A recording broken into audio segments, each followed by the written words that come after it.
Feeling your body heating up. I can't focus, my mind's fucked up. I'm so hopeless, you call it luck. Cause this ain't me. Something's happening in the galaxy. I'm feeling the electricity. You got me acting a freak. My reputation's going down. Your conversation don't have sound. Your body language super loud, loud, loud. My pressure's going up. My reputation's going down. Your conversation don't have sound. Your body language super loud, loud,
Give one sec. Apparently, there's an audio issue right now. You guys are on mute for some reason, so just give me a second to fix that. But just keep talking as if you're talking, and then, but just be very good on stream because you might just pop in a second.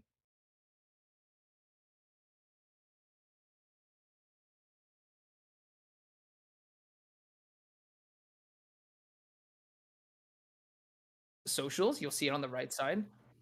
Oh, and then as well as when you see, I hear myself. When you see it on the right side,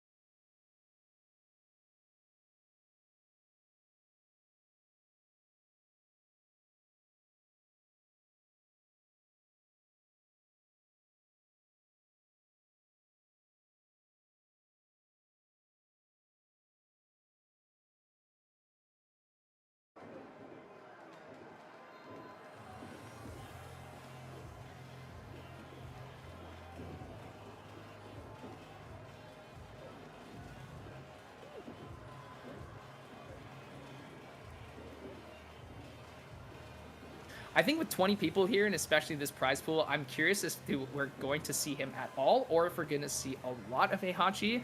Everyone here who's in the chat, feel free to educate me on his viability. I understand he's got, stances and everything like that. He's pretty strong from what I've seen, but of course I want to see it more so in action, not just from, watching some other tournament VOD, but from the players who are here in this tournament. So I think that's going to be really, really cool. So shout outs to all of you who have wonderful patience and are excited to see all the upcoming matches.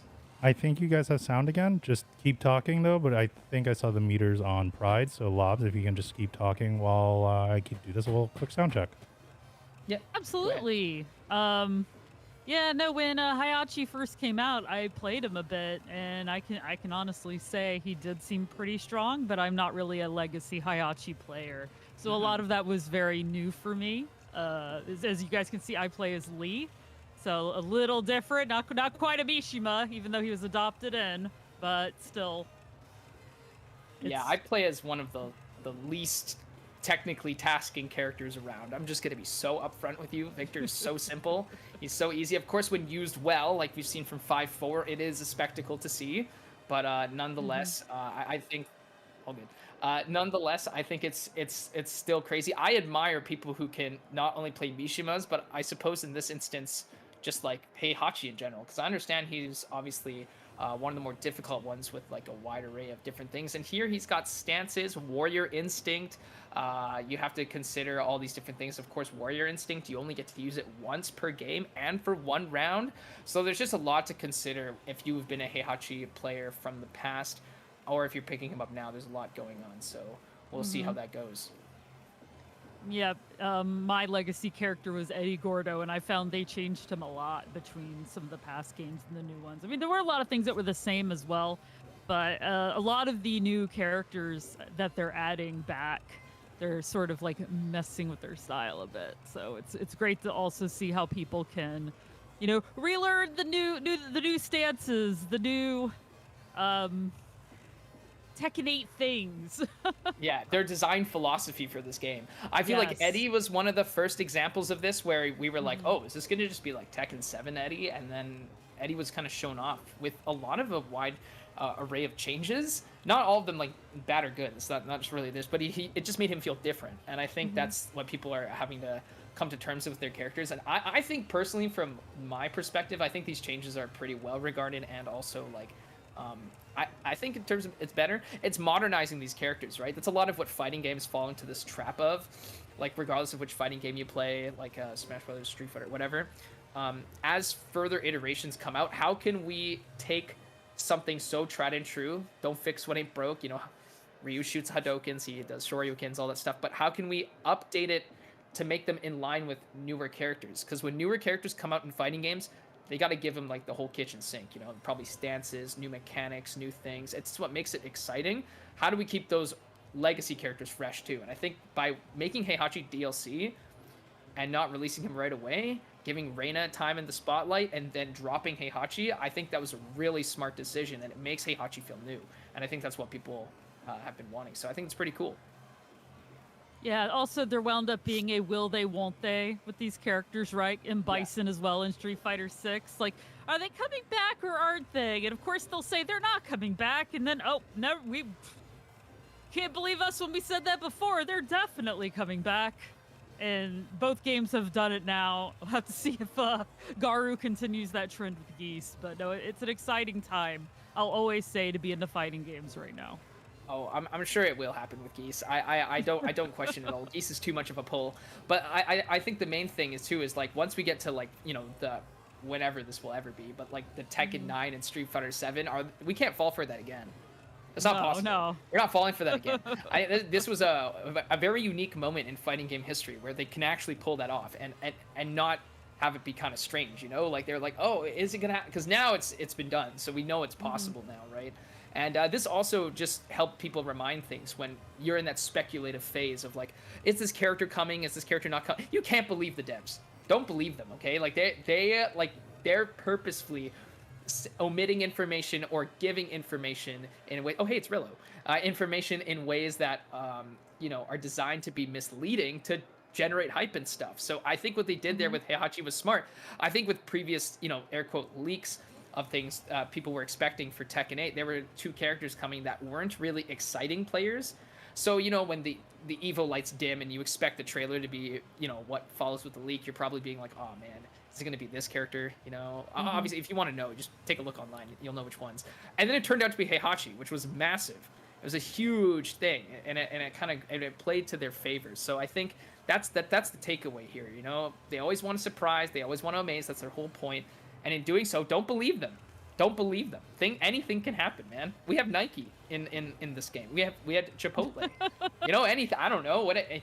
I don't know. You can do it. Anything can happen in the world of fighting games now because it's become.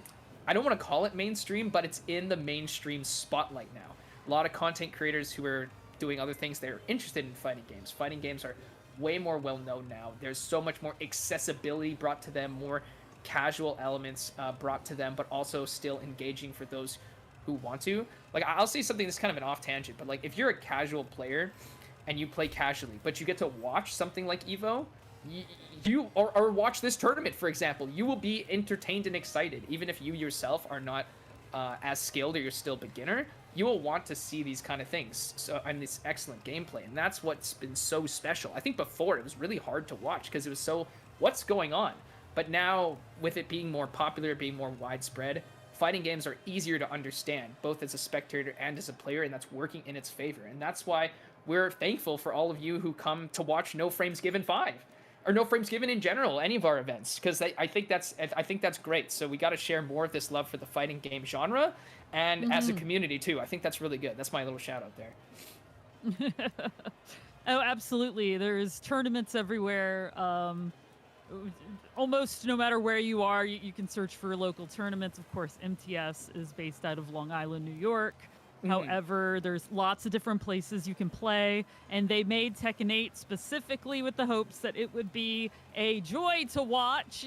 Sometimes not, you know, usually a joy to play as well, but it's very aggressive and fun. And right now we are about to see some Gen. Very exciting. Oh my goodness. I have a say in this match because Rillo is technically Pacifist, like, sensei. Rillo and Pacifist train together, so Pacifist can understand more about Jin. Rillo had a very strong showing at Evo, actually. Going past pools, getting like, I think 50s, something in the 50s. And doing really well. And we're already seeing Rillo put on a strong, so I gotta stop doing the introduction. We got right into the match here. You can take it away from me for a sec here, Lobs. Check it out. Absolutely. Already, sort of, Rillo has taken charge and working towards the wall. We're seeing some electrics here, which is always great to see with any of the Mishimas. Pacifist managed to get to the other side. Boom, with that heat dash against the wall, kick, bam. Rillo takes the first round. Exactly. Nothing's getting past Rillo in this sense. Not only does Rillo understand pacifist like methods of play, but also it's a mirror match. They know exactly what they're kind of going for here, and we've seen this now multiple times here as Rillo's now taken Pacifist to the wall. This stage is not in Pacifist's favor right now. Pacifist has to play from the back. Feels like Pacifist is cornered here. That mix-up was blocked right here as Rillo continues to get that aggression going. Heat dash to stay plus. Boom. Takes that. And that's 2 rounds taken super quickly. Yeah, this game can be very quick that way. Right now, Rillo, or no, got that low. Chin has such a great low there. Got the juggle. Almost got him to the wall. Man, Rillo getting that heat jab. Punch towards the wall. Exactly here. Yeah. I think Rillo understands distances too, just taking it to the wall as often as possible. There's the heat smash. Everyone finds it. Obnoxious is strong, but it's so good to pull out here right at the end. There's something different from practicing, like being like 101, like just doing a first to 10 where you're like, okay, wait, like let's see what we can learn. Let's see what we can adapt to practice, right? Versus tournament mode. I don't think Rillo is going to hold anything back. I think when you are in a tournament setting, you have no obligation to pull your punches. Like you're here to do one thing. You're here to win. I mean, some people enter tournaments for fun, but ideally your main objective is to win, right? So we know that Rillo's not going to let anything slide by Pacifist here, and it's going to be a very difficult uphill battle. Hopefully the stage is going to be a bit better. We have Urban Square now. It is a square, in fact, and it is a bit bigger. That other stage is very thin and narrow, so if you happen to sidestep and then combo someone, they're immediately at the wall here. So we're going to see how things go right now. Between these two, it's all about who makes that first hit in that connection, like a crazy launch like this one that makes it play part. Oh, and it dropped. Yeah, the Pacifist took advantage, kind of got him on the low, but Rillo he did not keep it very long. Rillo's already got some good hits in. Seems like they're going back and forth, but bam, Rillo takes that round. Currently 1-0.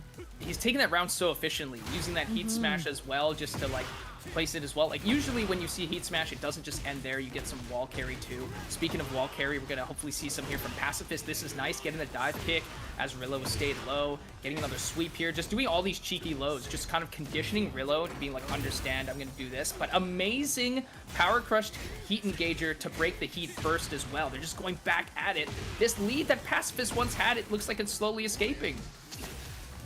And for sure, that was a great throw break there. Tried to get the launch there, but no, Rillo got the hit, and it is currently 2-0. That was a great sidestep from Rillo right to start in order to take the immediate control all the way up to the wall. No, exactly. This is crazy. Good down 2 here. Even for the most seasoned Jin players, blocking down 2 is still hard. I'm not gonna lie. It's difficult here. Great heat engager here from Pacifist. The mix is important. Oh, and the step on the heat smash. I think that could be taking it too. We've got some rage right now. It's one moment here. Nice high block here, but the frame data doesn't lie as Rillo's going to make that nice hit and that swing, and it's going to be a 3-0 here for this round, and unfortunately a 6-0. Now, please don't look at this the wrong way. You have to understand these two fight a lot amongst each other and learn from one another. So that just went one way completely. I wish the best for Pacifist, of course, for her to do really well in losers, and I expect as such, but honestly, unlucky seeding. I'm not gonna lie. That's kind of unlucky seeding, but it's the way it goes here. No frames given 5. You know, we don't pull the punches. Like I was saying earlier, what happens. When you're faced with your opponent, you have to do your best, and I think both of them did such a thing. So we're gonna see Rillo advance, and we're gonna see Pacifist claw their way through losers and try to make a name for themselves down there. You're never out when you're in losers. Some people think when you're in losers, it's all doom and gloom, right? Of course, the next loss will cost you your run at the tournament, but you have to keep your spirits up, especially when you're in losers as well, because that's what's going to keep you fighting, right? Yeah, I didn't want to say anything, but Pacifist literally sent me a DM during our commentary saying who seeded this, and I quickly glanced at it, and I was like, I hope they changed that, and then they didn't.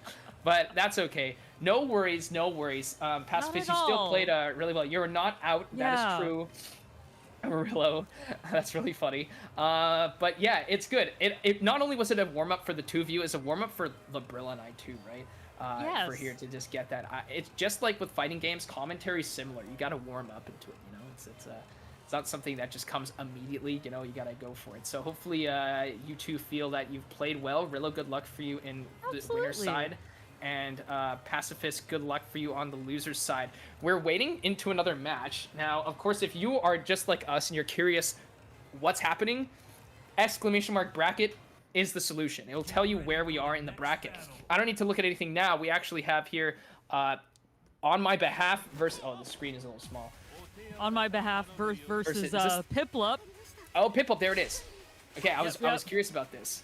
So once we change the scoreboard, there's something really interesting we want to mention with Piplup in particular. We'll get to that when it changes, because I think once it changes, we can talk about it here. But we also got on my behalf. Well, of course they stream. You can check out their TTV, but they're playing Lee, which is your kind of area of expertise.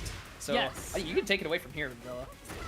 Absolutely. No, I've been playing Lee myself. To see how this goes right now. So far, though, they are kind of trading. The life is very similar. Got a nice throw against the wall, which popped him back up. Lee's really good with counter hits and punishing, so I hope we're going to see a lot of that kind of stuff. Right now, on my behalf, has taken the first round. Absolutely, taking the first round. And now that you've seen it, the scoreboard updated, the Pied Piplup is actually with us, MTS. Yes. So it's really good. So this is kind of their showcase game. They've been given a really tough opponent, mind you, a God of Destruction Lee. This is like really difficult. But we'll see what they have in store for the rest of us here. Nice heat engage into that overhead, right? They had to block it. It was very ambiguous. That's what Lee's all about, right, Librella? I think it's just these ambiguous moves that become very difficult to defend against.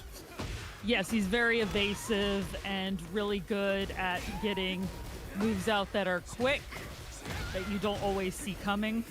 Plus, he has his Hitman stance, which is a lot of great moves out of it as well. We got some chainsaws going from Pied Piplup, getting that chip damage.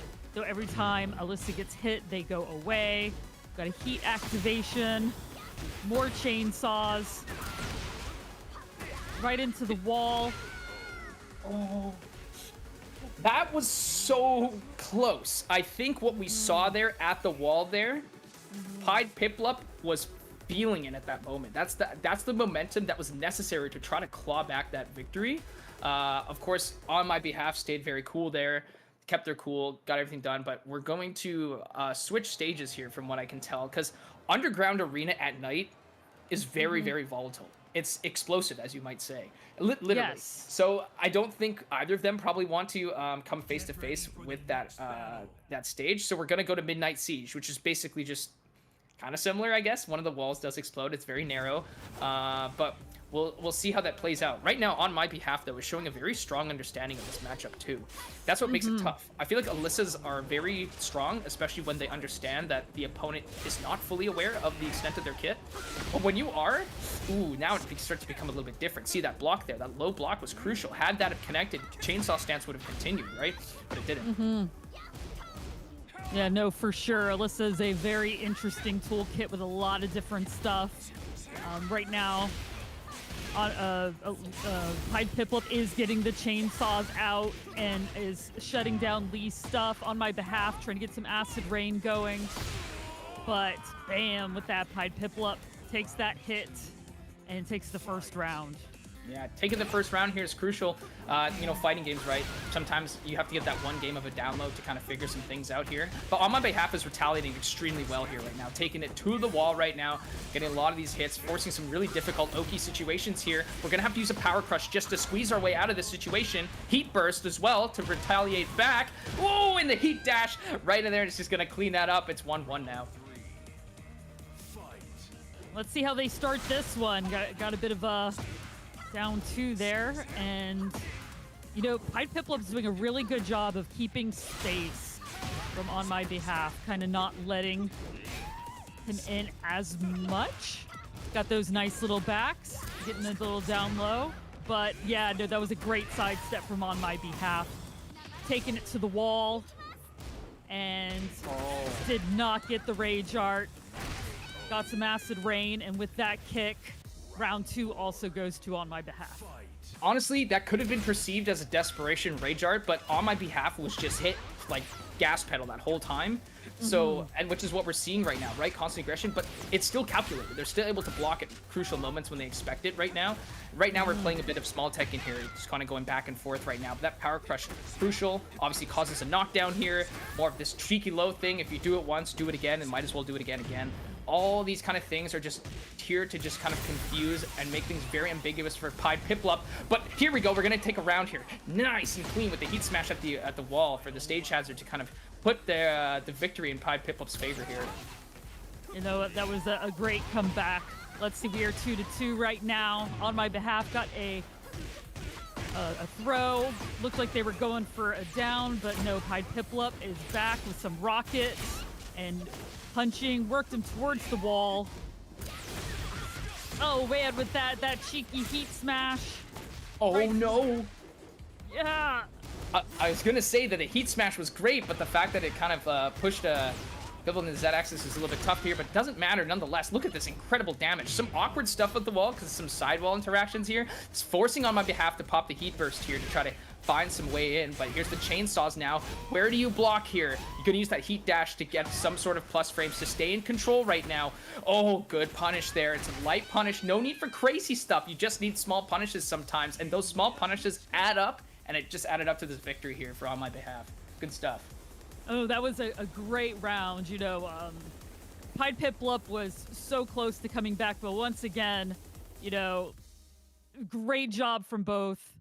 It was an amazing match, and Pied Piplup will, I'm sure, like, move her way up the losers bracket because she's very good, Alyssa. You can see how they use the chainsaws to sort of try to shut down Lee's abilities.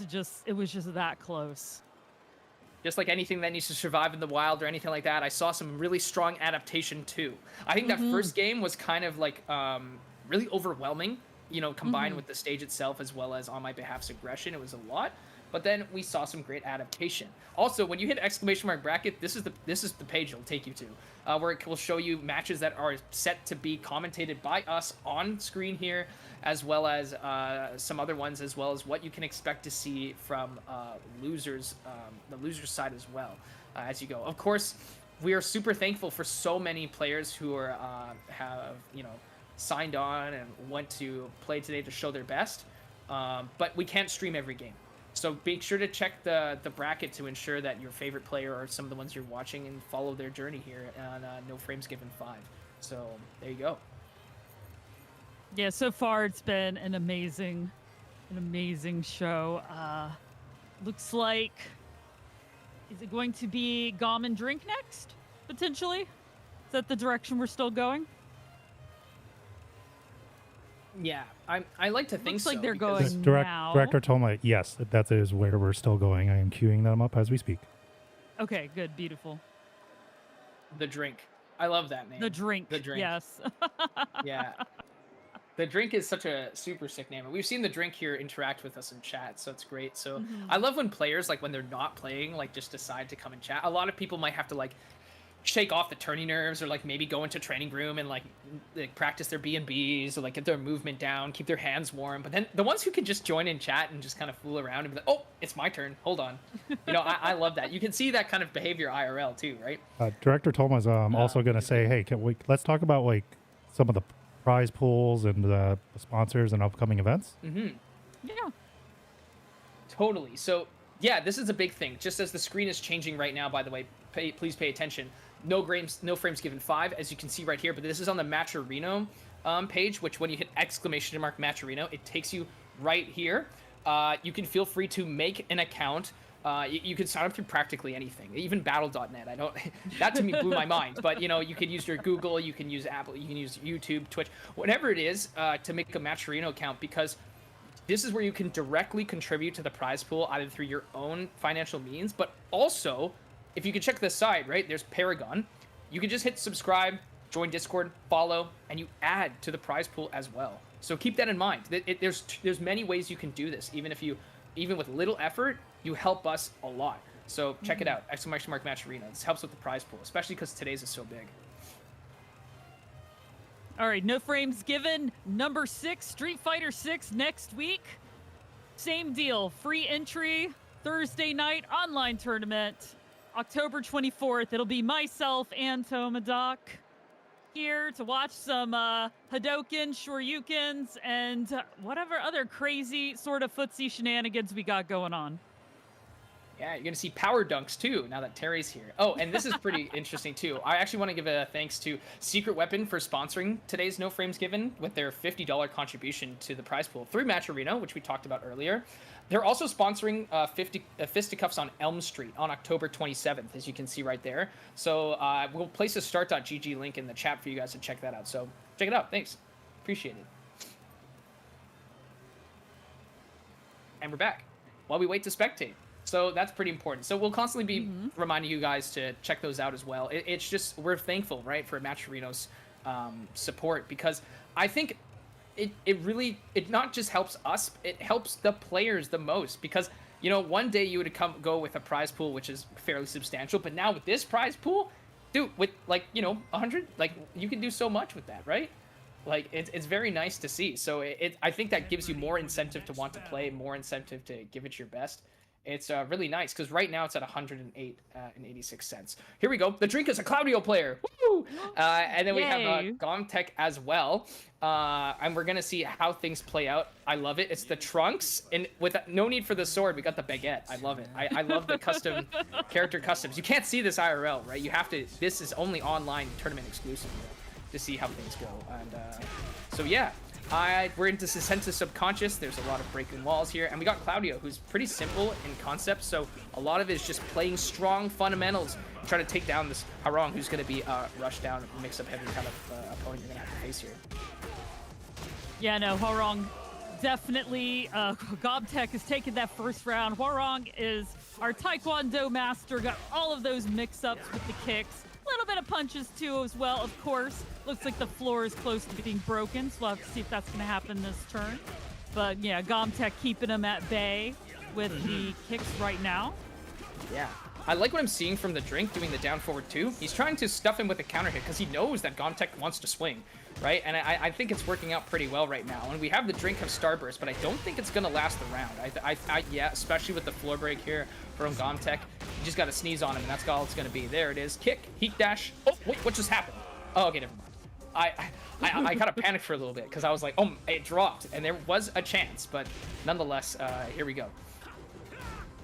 All right, here we go. Got some great defense from the drink. Managed to get the launch so he can work his combo cross using that heat burst to extend the combo and the heat dash. But oh, we got on the other side.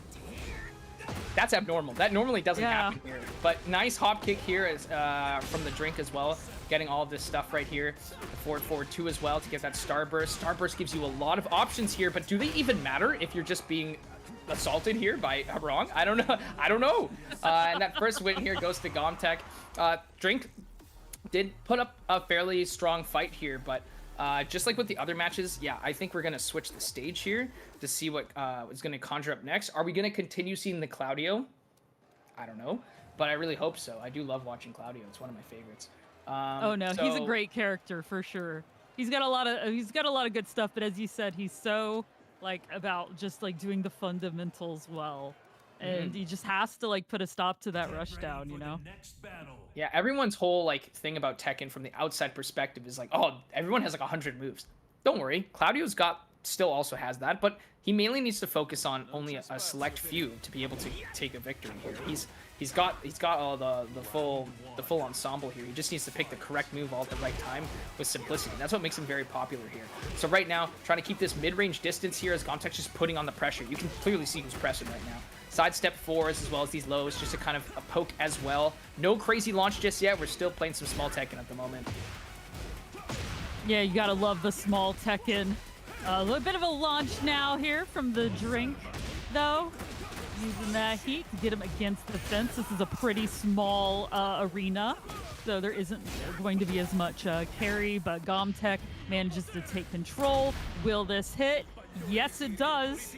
We got our cinematic moment. Lovely rage art. You gotta love Claudio's too with the the starburst or the around the head. Just amazing. And with that, the drink takes the first round. Yeah, no, the Arrivederci, it makes up for it. All the fantastic drama that Claudio's attacks bring. Here we go, though. Gomtek's bringing a lot of this pressure here to the wall. Going to expend the heat burst as well to continue this pressure here. And this is a tough situation because you don't really have time to sidestep, but you also can't backdash. So Howrong can just keep going right there. It felt helpless there for that situation for the drink when Howrong's pressure is that solidified and strong. Yeah, I think everybody's been on that side of the Hwarong, sadly, but already got the launch. So definitely not letting the last round keep him down. We got a launch now on Gomtek's side. Might just work this one to the wall using that heat to extend the combo. And oh, you just want to get up. Yeah, there we go. Got some hits, starburst, trying to keep him back, but with that overhead, and bam. With that, Gomtek takes that round too. Yeah, the Starburst gives you moves that are pretty safe on block, but that's not stopping Gomtek from continuing the pressure. And again, good launch here from the start, and we're gonna see the drink go down to half health at this situation, up against the wall again. It's like, again, you have to worry about the backdash all here, but this heat engage is gonna be massive here, and the tides have turned. Can we keep it up, or is Gomtek gonna start that pressure once again? Yeah. So far, though, it looks like the drink is definitely taking advantage of their starting pressure here. Man, Gomtek getting that mix up, those up, down, lows, but bam, knee right to the nose. The drink takes it, ties it 2-2. That played a part into what I said in the first round, which was like using the down forward 2 to fish for that counter hit.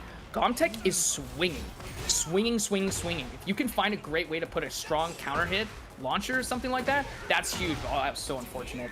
Catching the 4-4-2, but because of the weird way he was placed, the combo couldn't finish. But Gomtek just keeps going, and that's too much for the drink to handle, too much to juggle. And I think that's what makes Hwarong so strong, so potent, and a strong tournament choice. So shout-outs to Gomtek there for taking that win here on the winner's side against the drink. The drink, though, did put up a great fight. I love seeing a good Claudio, so I hope we hope you the best in the loser's bracket as well.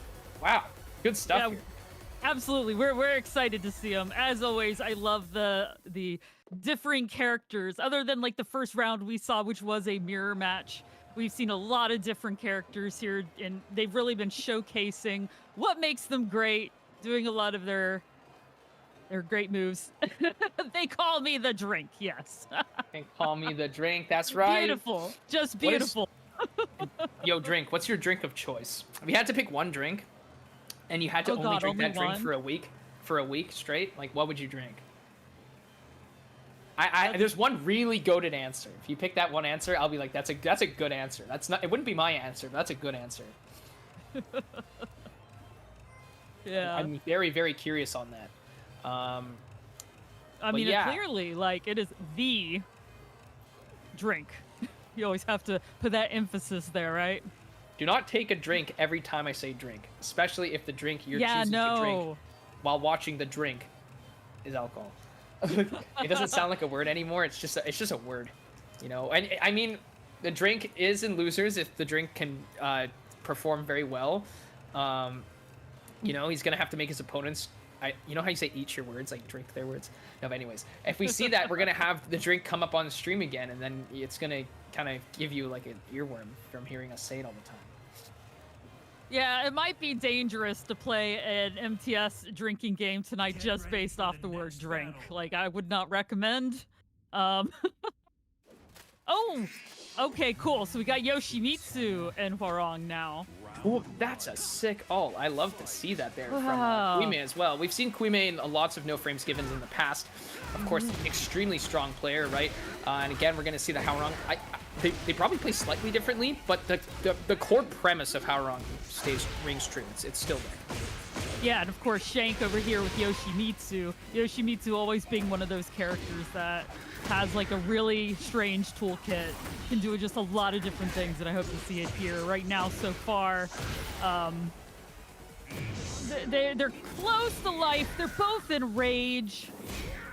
Got some strong defense from Shank there, and now from Kuime. But bam, with that kick, yeah, Kuime takes that round and it gets on the board first. Very strong. This is the no frames given Hwarong edition. it seems. They're performing extremely well right here. Good heat engager here from Shank right now. Doing their best to actually shank Quime, if you know, because he's got the sword and everything. But right now, nice. Good launch here, too. Huge damage here. And again, with the delayed wake up, you're going to get hit again. We're going to have to do that heat burst to just kind of keep the pressure away. But there's just a sliver of health, recoverable or not. You're not going to be able to get out of that. And that's going to be 1-1 here between them in the round count. Ooh, I thought a controller disconnected for a second. That made me panic. Yo, the heart rate's going up. Yeah, no, Shank already got into heat, and you know, it's interesting watching how Yoshi sort of like runs around the character. We have Rage from Quime, which does hit, so that will pull Shank's health down a bit. But it's a tough hill to climb. Like is. Everest level climb, because look at that life like disparity. That whole standing 4 also is gonna do some damage here. But yeah, just it's so hard to like step around Yoshi. He's got so many homing moves, and it's just really scary because he's also got Flash, which is really fast, faster than a jab, right? So it's very like you're so hesitant. You have to be so cautious when you want to approach Yoshi in those low life situations. And look again, I think Quime might find themselves in one. I lied, never mind. Look at that, good launch. Quime just wanted you to eat your words there, Pride. Chug my words. Yep, chug them. All right, right now, God, I love that. I love that combo of Hwoarongs, just like keeping them juggled in the air with the kicks, tying it up 2-2, rocking into this last round here. Yeah, it's so satisfying seeing that combo tree for Hwoarong. It's very visually stunning. Look, great launch here too. We're gonna see it again. 1-2, nice, good tornado again here. Gonna use the heat burst, get some more damage at the wall. What's the wake up option here?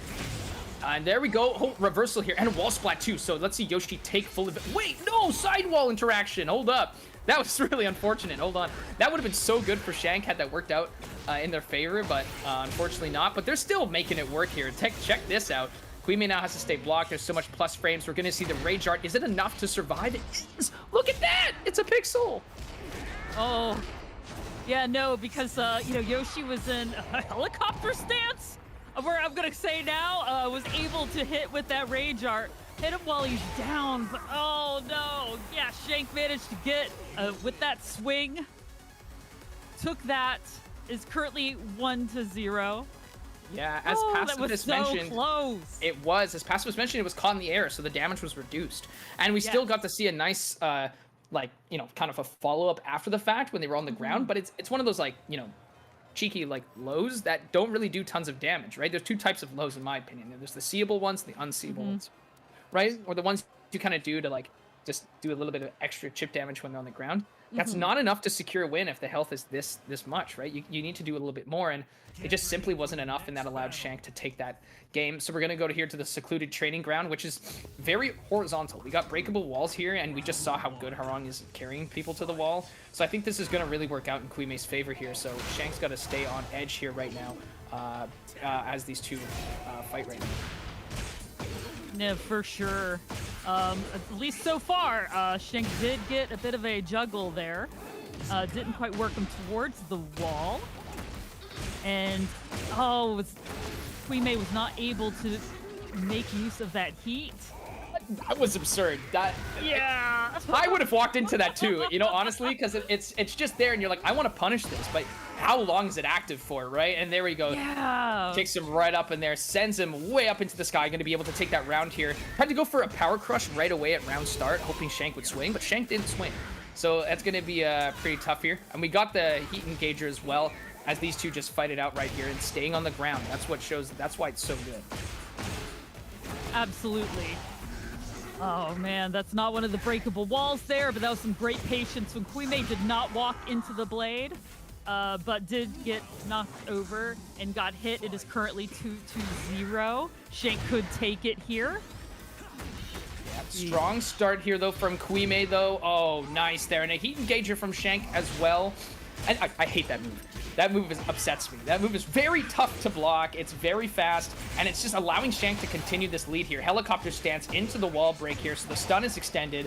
We're going to get another launch here. Here's a flash as well. Sidewall stuff is going to make it a little awkward, but nonetheless, Shank makes it work, and Shank's going to get a 2-0 here. Correct me if I'm wrong. I don't know if it's the case, but like, has every game gone 2-0 so far? I think so, right? Yes, it Just has. about, So, yeah. Yeah. so that's crazy. I'm excited to see if things will go 1-1. It's showing some strong dominance here from our competitors, though, honing their skills with their character and then showing some strong composure here in bracket. So. Reminder again, if you're following here and you're watching, right, and you're engaged here, we're streaming both on Twitch and on YouTube. Exclamation mark bracket takes you to this page. See, it's me and the director Toma. It's telepathic. It's like Professor X, man. I was about to mention that. Woo-hoo. I was gonna mention that and talk about the bracket, and it's shown off now. So, Rillo will be up against Night Purifier. I remember the tag, but I'm trying to remember the character. I remember Night Purifier was very, very good. Going up against Rillo, as well as Shank and Queemate. That one just wrapped up, so start.gg will update that as well. All right. So also, we are currently Matcherino partners now. So when you go on our Matcherino, not only can you donate directly to increasing the prize pool, which is pretty good, but also if you do some of those things over there on the side, like subscribe or follow Paragon FGC, join their Discord or some of that other, you can actually directly raise the prize pool that way as well. And it really helps us out. Not only is it help people out because the competitors who are doing such a great job today can get some more money towards, but also, you know, it's great with us in Matcherino, showing them that they were great on making us a partner. Exactly. And here we are. It looks like we're about to get into that next match right now. We're gonna be able to spec. Oh, Night Purifier is a Lars. That's right. But they played multiple characters. That's yeah. See, okay, Fang. I remember this. They had to switch off onto their Lars in a match. I remember that. You remember that, Liberal? I'm pretty sure. Yeah. Yes. That was a great one too. We're gonna go super fast forward here, turbo mode. Not for too long though, because now it's gonna be Fang here versus Jin. I know quite a bit about Rillo personally. I don't think he's too afraid of this matchup. He had to face it a lot when he was out at Evo, so I think he knows. Fang was a big tournament threat right at the beginning of the game. Still is, but I think people are aware at this point now of what Fang's capable of, and we'll see if Rillo can do that, or if Night Purifier can just totally schmicks and just take it. Yeah, right now it looks like their lives are pretty even. We have some rage on Rillo's side. A little bit of footsies there, and Tekken got a low, knocked him down. Rillo getting some good punching in. Got one of those cheeky lows from Night Purifier. And another one, bam. Oh, did you see the spacing in the corner? Yes. All of Rillo's attacks whiffed. Because we're seeing some really good backdashing here from Night Purifier. You also have that stance, right, where he's able to backdash and make things very, very difficult, right? Yes. Got the shoulder too. Again, such a strong move. So plus, he's gonna be able to just do it at the wall here, and it's just overwhelming with Rillo right now at the moment. It's just, it's honestly seeming like it's too much here. Rillo's got to find some way to mix this up right now. It's just this level of pressure and this level of movement from Night Purifier. It's just so, it's impressive. It's on another level almost. Yeah, his use of things, as you said, the Kinpo and the spacing, plus use of lows has been quite a bit. I'm loving this back and forth right now, though. Got entering heat both sides. Great sidestep there from Rillo. Working them down. Oh. On the sidewall is going to prevent that interaction from going. Tried to go for that 1+2 grab, but it just seems Night Purifier is on it, understanding. And again, it's just this mix-up. And it's so difficult to escape the corner here against Night Purifier. But one solid hit here from Rillo will take this. We just got to see if it lands. Yeah, there's a little bit of health on one side. Looks like we got the timer counting down. But bam, with those two hits, Rillo is on the board 2-1 right now. Let's see if Rillo can continue that and tie it up. Nice, good stuff. Might remind everyone to look in the top right corners too, left and right. It's, Night Purifier is our first seed here against Rillo, so putting up a strong fight here as Night Purifier is using that Fang to a perfect example there. Oh my god, that move is so good. It forces a strong knockdown into a guaranteed follow-up. And again here, just all these moves, it's just, do we duck? Do we not? Like, how do we get around this pressure? And I think that's part of what makes Fang great, honestly, is how his he can use his pressure. Oh, I wasn't sure. Let's go! No. That could have been insane. Actually, like, that could have gone either way. It didn't even crush. They both hit connected, but the damage was different. Here we go. Good hell sweep here. Hell sweep right into the heat engager mid too. It's such a strong thing to do that low into that. Tries to go for, I believe that was the 2 throw. Did not work out though. Here, high-low mix, just these little bit of pokes here, putting Night Purifier in rage in this moment. Oh, okay, good poke here. Gotta put this heat burst as the health is reaching its lowest part right now. Oh, and the counter hit sweep. Will this do it? Possibly. Oh, no, never mind. No, not quite. But, oh man, he got tied the health so fast. Nice. Oh, got that. Oh. Whoa. That was so good. The counter hit Yes. down 2 from Rillo. Nice. This is the adaptation that's insane. But remember, when Night Purifier was queuing in, right? We saw a Lars icon. We could see a switch. I mean, that Fang was nasty. That's actually a nasty Fang. We might see the Fang again, but this is what makes things difficult. You spent that entire game. We saw the adaptation, especially in the later rounds, the final 2 to 3 rounds, right? Especially when it was the slow-mo motion. But you can just pick a different character. They have to do that whole thing again. But you know Jin. You know what they just played like. You know they're not switching, but you can. That's a very good thing that you can take advantage of. In Tekken especially, where knowledge checking and everyone's moveset is like massive. You know, it's not like, you know, platform fighters where people have a small amount of moves, or even Street Fighter where you're on 2-dimensional plane. You got to figure things out. And he chose Howrong again. It's the Howrong channel, guys. Oh, we need a Howrong emote now. Shout out to everyone who's played Howrong to this point, and everyone who will in the future. But yeah, this is a canon matchup here. We'll see how this goes. No, I'm very excited to see how Night Purifier plays now that they've made the switch. Yeah. So far, yeah. Nice Rillo launch. has, Go ahead. yep, right into against the wall. One of them breaks. It's like a balcony break right there, which Night Purifier did not get. Thought they were going to, but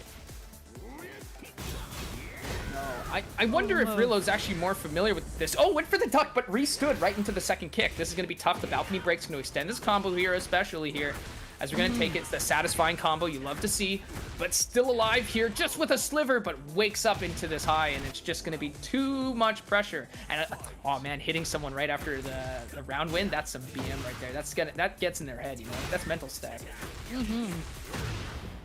yes. Let's see. So far, you got a lot of back and forth between both. Great launch there against Night Purifier.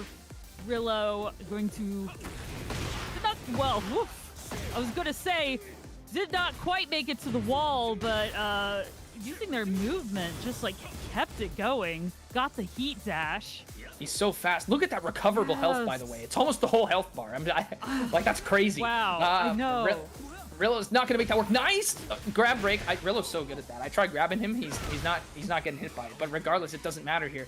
We saw a situation like this before. 3-round comeback. It's doable. Good spacing to prevent the electric from connecting. Here's the launch 2 now. Oh, and it's gonna be tough right here because we're gonna get to the wall. I expect a heat burst gonna happen potentially. Oh no, never mind. We're saving it. Yep, no, not the time, but we had a great tracking kick there from Purifier. And Pam, It's Nice. crazy. Yeah, I know, that was so fast. Just the Hwarong destruction match there, just wow. It kind of leaves us speechless. We've seen Hwarong like 3 times now from 3 different players. But there's something about Night Purifier. You know, I understand why they're the first seed. That was wicked. I think it really trying to prevent you from adapting in that moment, giving you a sense of brevity and pause. There was no point. It really mixed up Rillo here, because we saw the Fang, right? There was a lot of backdashing, a lot of spacing that was involved to try to get some whiff punishes. Nah, Howrong's just like, I'm a hold W. I'm a hold forward. And you need to hold that, you know? The Howrongs are multiplying. I don't like it. Yeah, they're like bunnies, dude. I don't know. Reproduce through mitosis. There you go. Yeah. All right, we are starting again, keeping the same. This is a great one because we have some floor breaks potentially incoming. Yeah, and both of them are good at it. Both of them are very good at getting those floor breaks. Absolutely.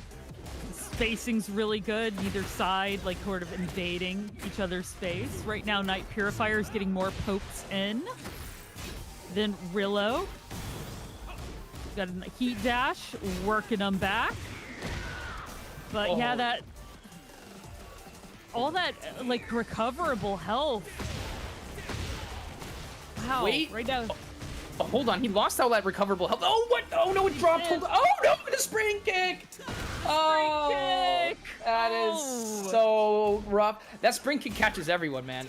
It's just, it's a punishable option, but when you throw it out when they least expect it, if you haven't done it, it's great. Electric here from Rillo. Let's take it to the wall, baby. Heat burst as well. Nice, good wall combo. We're at half health now, and just so many plus frames on plus frames on plus frames. Keep it up. Prevent Night Purify. Might as well just drop the controller at this point. Look at that health. Boom, that's it. That's the energy we need from Rillo to be able to see him take this. But Night Purifier is not just going to let that happen every round, you know? Oh, no. You can always try, but very rarely does it work out that way. All right, we got a Heat Activator from Night Purifiers. Got his kick going all the way back against the wall. Nice little side shimmies there from Rillo. Got some great blocking there from Night Purifier, but Rillo has sort of broken into that defense a bit. There. Yes, floor break! In my head, I was like, he did one hell sweep, he just needs another. That's what I was thinking there, and he did it, which is really good. Oh, the down two gonna get blocked, though. 14 frame punish here. Oh, that didn't break the floor? Oh, I'm shocked. Okay, regardless, they're both in heat. Right now, they're both just... Who's approaching? We don't know. Nice duck here. Tried to go for something nice in the low block there. The animation kind of gave it away. And that's going to be enough for Night Purifier to take it. Rillo has to fight really hard one round. Or Night Purifier just has to make it nice. A clean, easy sweep here. Take something. Knockdown. No follow-up. But here's a launch regardless. He's going to take it. Put Rillo here at a very lethal amount of health. At least half right now. And to the wall, too. This is not a fun time. And a floor break. Oh, my God. Yes. That is quite a devastating floor break there, though Rillo managed to back out of it. Nice sidestep, working some electrics, got the heat dash. Oh man, Night Purifier knocked him down and juggled him. Managed to take that 3-1. Night Purifier has won that set. Oh, that was so great, wasn't it, Pride? A slight bias aside from me personally knowing Rillo, that was a really intense set. Yes. And what I liked about that set too is it's almost like Rillo fought two different people. Like that Fang and then Haorong were drastically different in the way they played. In fact, it was so insane, I feel like I'm gonna need to take a break. A 6-minute one, in fact. But before I do that, it's crucial that you just hear me out, folks. Listen one more time. We got Matcherino, okay? Exclamation mark Matcherino. Takes you to this page. Y'all know my spiel. But the crazy thing is, again, make an account. It is easy. It's easier than waking up in the morning, okay? Easier than putting toast in the toaster. Just go ahead and do it and follow all these Paragon socials. And again, when you do, it might not seem like a lot, but it's actually substantial. 80 cents, 36, 38 cents, 20, they all add up to make a nice prize pool for, not just the players, but for us as a team who bring this event for you guys and for you guys as spectators. So please, highly encourage that during this break, you take a moment to check out Matcherino and look at these contributions as well. Shout outs to everyone who has done so far. So great stuff. Yeah, it looks like we have some contributions from 5-4, Quime. That was me doing the campaign there. Of course, Tomadoc. And probably not Chris as well. All right. Well, I'm here to shout out No Frames Given number 6. Next week, it is our Street Fighter 6, because this is a every week tournament. 1 week it's Tekken 8, the next week it's Street Fighter 6. A little 1-2 punch there. Free entry. Also uses Matcherino. 8:30 p.m. start time. We would love to see you. Come watch the Hadokens and the Shoryokens. Yeah. The Shoryokens. And once again, just want to mention, Secret Weapon, of course, is sponsoring today's tournament, like the rest of you can through Matcherino as well. But they did $50 contribution. And they're, sponsoring 50 Cuffs on Elm Street on October 27th. So once again, there's the Discord link on the bottom left that's being displayed right here. And of course, we'll drop the start.gg link as well in due time. So thank you. Absolutely. All right, we should be heading on break here in a minute, but we'll be back with more Tekken 8 battles right here at Mid-Tier Summits, No Frames Given, number 5. Don't go anywhere unless you need to use the washroom. Otherwise, don't go anywhere.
Did you miss us? I hope you did, because I think we're pretty cool. But we're here. No frames given, number 5. Again, we're continuing down the list here. Of course, just let's recap everyone. If you hit exclamation mark bracket, you can see what kind of matches are coming up. Of course, Night Purifier did very well. They're going to face off against On My Behalf, we saw earlier. Probably Yes. not Chris against. Do you say Lie Scrap? I think it's Lie Scrap, right? Unless there's a T missing, but it's a Lie Scrap, and we have Zerva versus Shank, who we also saw earlier, and Tryhard took their win against Da Power earlier. So we're actually making quite a strong, strong way through our bracket right now. It's running really smoothly. That's obviously in part to the staff at Mid-Tier Summit, our director Toma. You don't see these people. It's Halloween spooky season. They're like ghosts, you know? But they're doing work here. They're making things happen. Without them, we'd just be disembodied heads talking over gameplay, or worse, just not live at all. So shout outs to them for doing all the hard work that they put in to make this whole thing happen. And of course, to all of you who are watching. Without you guys, we wouldn't be able to do these, elevate every no frames given through each iteration, and get the support through Matcherino. So I really appreciate that. So once again, guys, thank you so much for tuning in and whatnot. Absolutely. We love our chatters. We love our lurkers. And of course, as you said, our team, especially DistroPick, 5-4, and of course, our lovely director, Toma Doc, because I am contractually obligated to say nice things about him. Yes, you are both contractually obligated to say nice things about me. Yeah, and this is the evil director Tomadoc right now, just telling them what to do. Like, you guys don't see the back control room over here, but I'm also giving them hand signals, usually the middle finger, but that's okay. Yep. But anyway, I'll let you guys. He counts us down, and the last one is the middle finger. And Yeah. I brought the contract to my lawyer, and reluctantly he was hesitant for me to sign it because he was worried that Toma would be too mean to me. But I went through with it anyways. So, you know, whatever. So, and there we are. So that's where we're at now. So again, everyone, shout outs to Toma, despite him being he could be mean to us, but without it, we wouldn't be here. So, and there he is also in the lobby with his avatar too, as his character's jumping up and down, doing the little dances as we wait for the next match to come on through. Yep, Z has a point. We know he's evil because he's a disembodied voice like that. Really? That's kind of the rule, yep. Yeah. We're sure. So we decided on probably not Chris and Lie Scrap next. Yep. Lie Scrap's also in chat, so if Lie Scrap, if we're saying your name incorrectly, just please let us know. But I don't think that actually is the match that's going to come up. No. Okay. If anything, it's probably a Serva versus Shank, if I recall. Yeah, that's what it is. I see thumbs up from the ethereal plane, so I'm pretty sure that means it's correct. Oh no, there's the middle fingers. Hey, you can't. That's obscene. Don't do that. That's worse than the middle finger. Okay, I'm kidding. They can't see me, so you can't. So it doesn't matter already now. There's no FCC on Twitch, so F that. Yeah, exactly. That's crazy. Yeah, you never know. He could be the omniscient narrator. Yeah, if he's omnipresent too, if he knows the results of this match, that'd be crazy. Hey, pacifist, chill out. But that's probably, how did you know? There we go. Yeah, how did you know what the hand motion was? Jeez. That's funny. That's good. Shank is still waiting, obviously, for a Serva to make their way here. We did not get the chance to watch a Serva, I don't think, right? Because their Not match that I with recall. Kayvon was not streamed. Shank was, for everyone who was curious, that was the Yoshimitsu yes. from earlier. I But remember. a Serva, I don't know. I actually don't think I've even met or came across a Serva in previous No Frames Given events that I've casted with you. So this will be news to me. Watch it be a How Wrong. I'm gonna just actually lose my mind. It probably won't be, but watch it be it. I'll laugh really hard. I won't. I don't know what I'll do if that's the case. Yeah, Pride will you know? just be like mouth moving, arms flailing, won't be able to say anything. The excitement will be palpable across. Yeah, wacky, wavy, inflatable tube man. You know, like, oh my goodness. Yeah, so that's basically what's gonna be here. They're all. Oh, go ahead. We'll just push you outside of a used car lot. You know, you can live out your real dream. My real dream. That's what I should be for Halloween. I There should you be a go. wacky, wavy, inflatable tube man. That's really funny. Perfect. Just move around. That's something. That's a new thing I have to keep in mind now.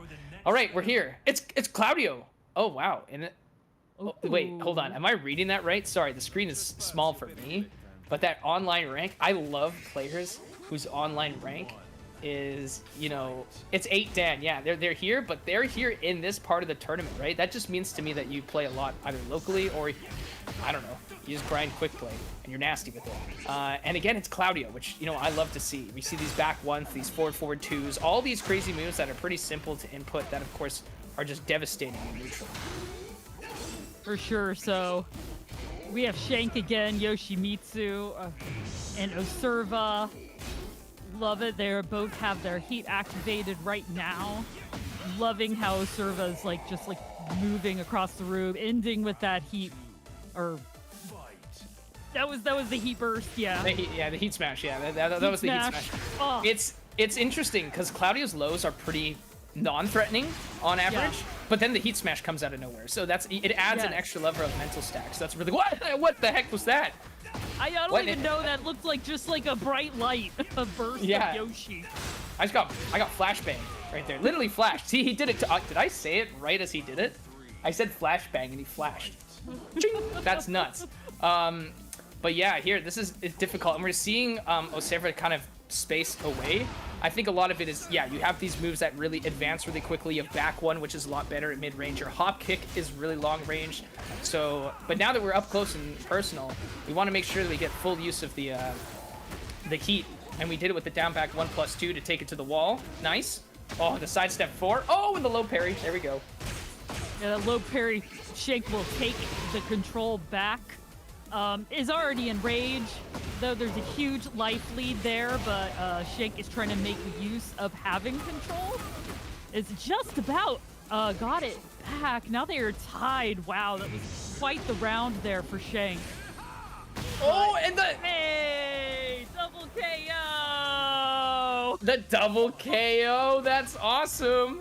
You know, the Shoryuken there from Claudio fighting off against that. Nice generic throw. Switching sides here. Tries to go for the forward 4 on the wake up, but stayed down. And of course, I like that. That's another reason you want to backdash as Claudio, is because you want to do forward too. You want to like hit them like that. So I can kind of see where that's coming from here. Good heat burst. Yeah, you got a nice low from Shank. Got the juggle. Not quite up to the wall. He got dropped for a second. But they are up against the non-breakable wall there. Oh, that was a great. Yeah. Okay, so I'm sorry, but Claudio has these just projectile moves that are just so damaging. Oh my gosh. Yeah, when he has Starburst, and he shoots him with a beam. Yeah, it's a beam. Like that's what game are we in? No, but it's crazy. It's smart because when you go into when you do your heat smash or you're in heat as Claudio, you're given Starburst for free, and you get to use it the whole time. Once you do your heat smash, you still get it again, but like normal.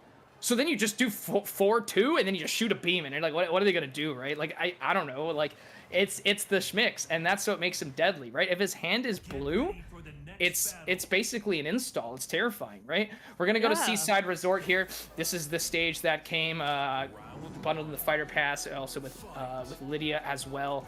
I love this stage. I like simple stages too. Not everything has to explode and break and balcony break and whatever. You know, sometimes just fighting on the beach, that's all we need. For sure, yeah.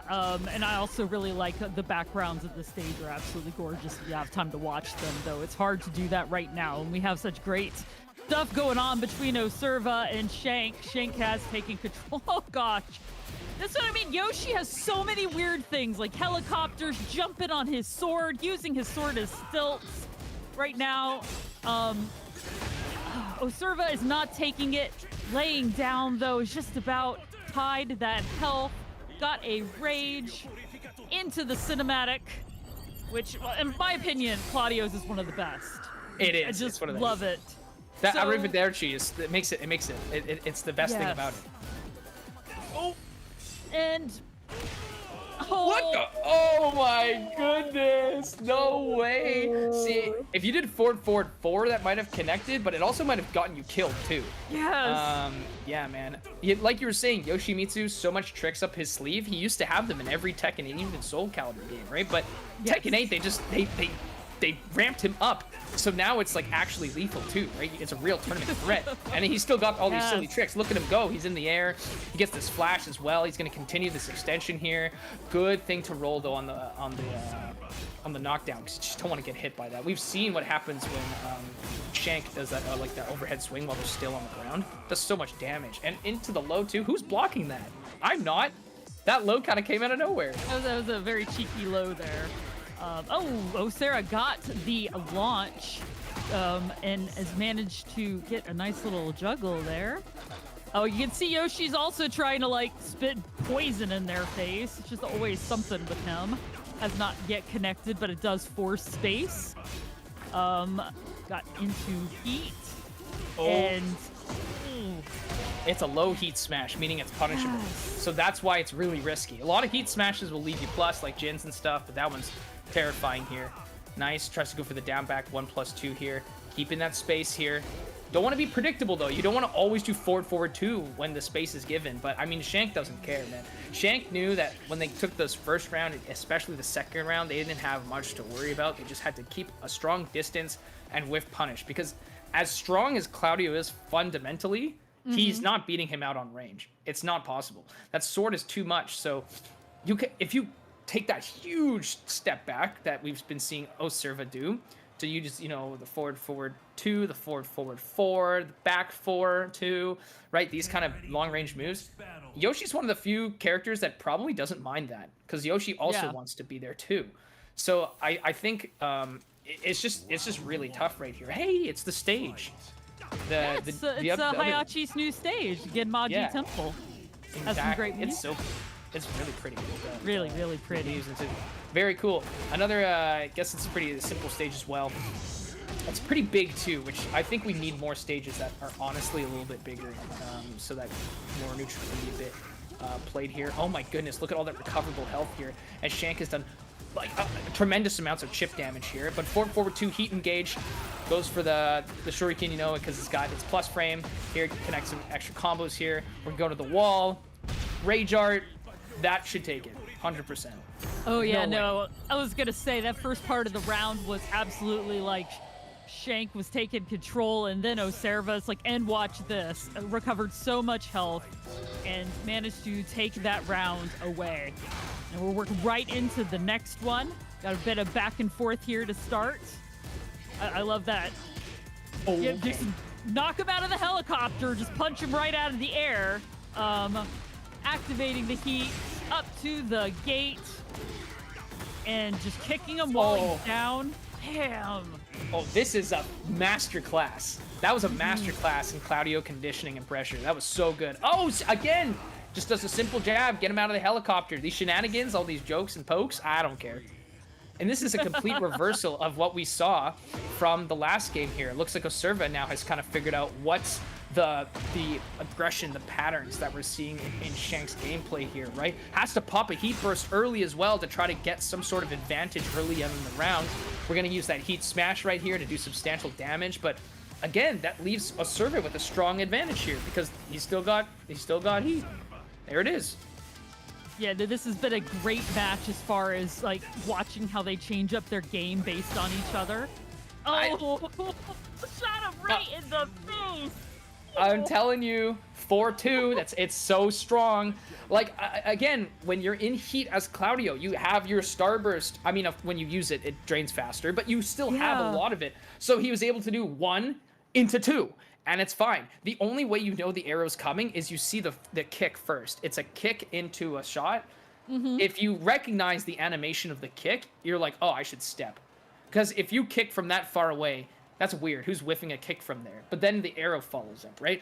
But in that moment, I think Shank was just not in the right position to be able to, you know, get around any of that sort of stuff. And that allowed Oserva to win. Which, by the way, if I might be super tripping, but I'm pretty sure Oserva is something that Claudio says. I could be wrong, but it sounds I think familiar. so, too. I think it is. I could be tripping. Osurva, or it's Yeah. at least similar to that, yeah? It's something. I don't know which move. I play Claudio too, so that he's like my current secondary, I guess. Nice. So How I many don't secondaries do really you know. have, buddy? Like, what I the- dropped I dropped Azu, and everyone can play Dragunov kind of, so I kind of put him on the back burner. I'm playing Claudio next to Victor because again, I love easy characters. I don't have a lot of time to play, but he's fundamental. He teaches you. He's got all the stuff you need as a Tekken character. It helps you with all matchups. So that's why I play him. I love it. Oh, Victor, let's go. Is that 5-4? I can't read. We'll have to Or is see. that? Oh, is that Night Purifier? It looks- Hold on. I could, the screen is small when it's like that, so I can't tell. But also hi Nice Earth Thunder. scrap and probably it's not Lice Chris Scrap. right now. Oh, Lice Scrap. I'm Yeah. Lice Scrap here. Hi, Earth. This Hi, is Sean like, Jam. Yeah. this is my area of expertise here. Like I know what's going on with this character. And just that pressure. See, now I know down 1-1 is a good move. You just keep doing it. It's strong. No, for sure. They're just dancing around that window. I'm always hoping that they'll just like wreck Lee's house by getting through. But yeah, Chris with that shoulder check just slams into Lice Scrap and takes a round 1. And bam! Oh gosh, you know Fang. We talked about Fang earlier. Once he because he's very evasive, but once he gets in, he's just dangerous. He has so many sort of mix-up tools at his disposal. Right now they're yes, they're sort of like tied just about where Lice Scrap has got him pressed into the corner, which is the most dangerous place to be in any sort of a round, and he has tied it up 1-1.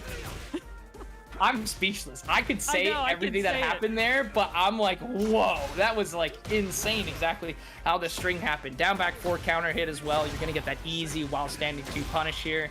Oh, that's so smart. I didn't think about that, to do that as getting a wall carry when you're far away. That's genius. Oh, and that 2 and the down 2, going to be able to get a perfect here. Probably not Chris had a strong start here, but Lice Scrap is just bringing this back. Yeah, no, just watching how he's basically shutting down Fang is quite amazing, honestly. Right now, already got him against the wall, doing the sword floor as Toma Knight decided it is called, and I Oh hate you, my Lobs. god. I hate you, No Lobs. way. What?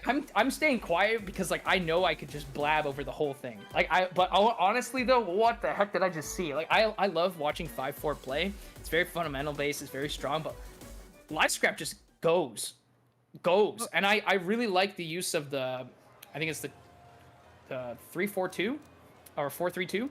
I like the one where he just kick into the hit to send you to the wall from mid distance. Like my biggest weakness when I play Victor, I know this is a fault, is I don't know when to like stop my combos or make them work when I'm close to a wall. This kind of answers my question, because this is like exactly what I was hoping for. And we're here at a stage now where it's very narrow. We got the explosive wall, right?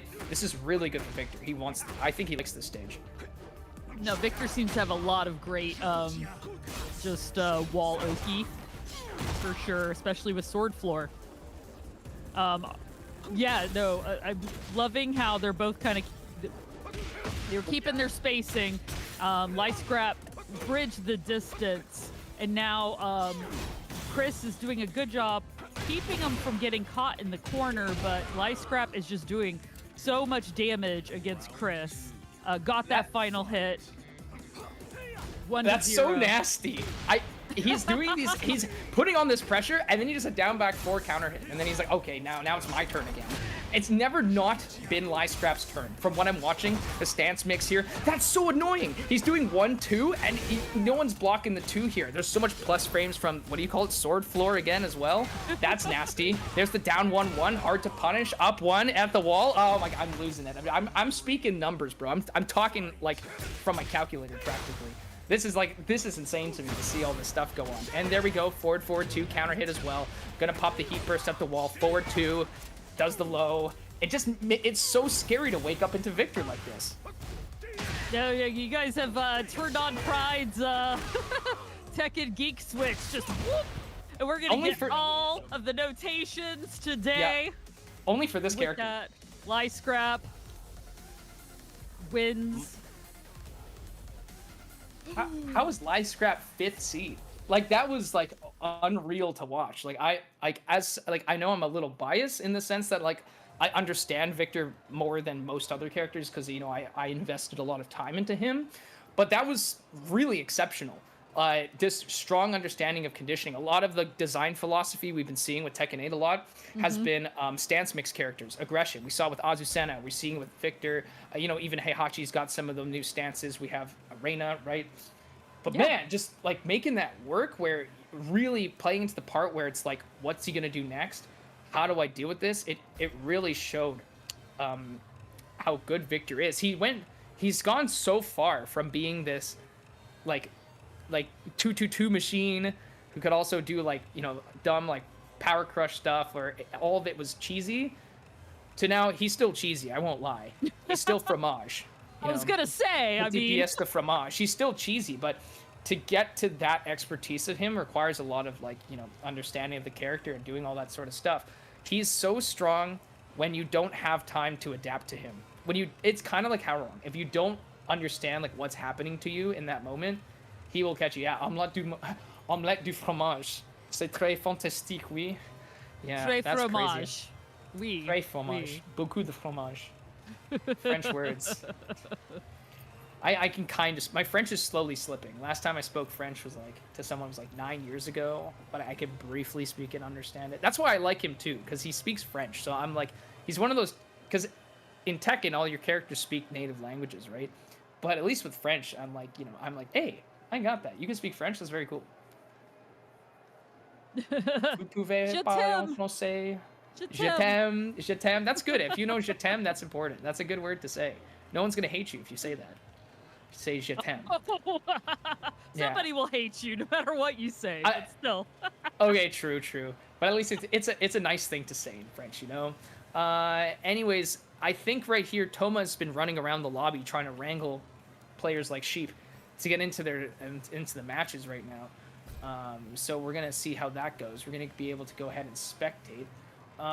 Again, the screen is too small for me. Like I obviously !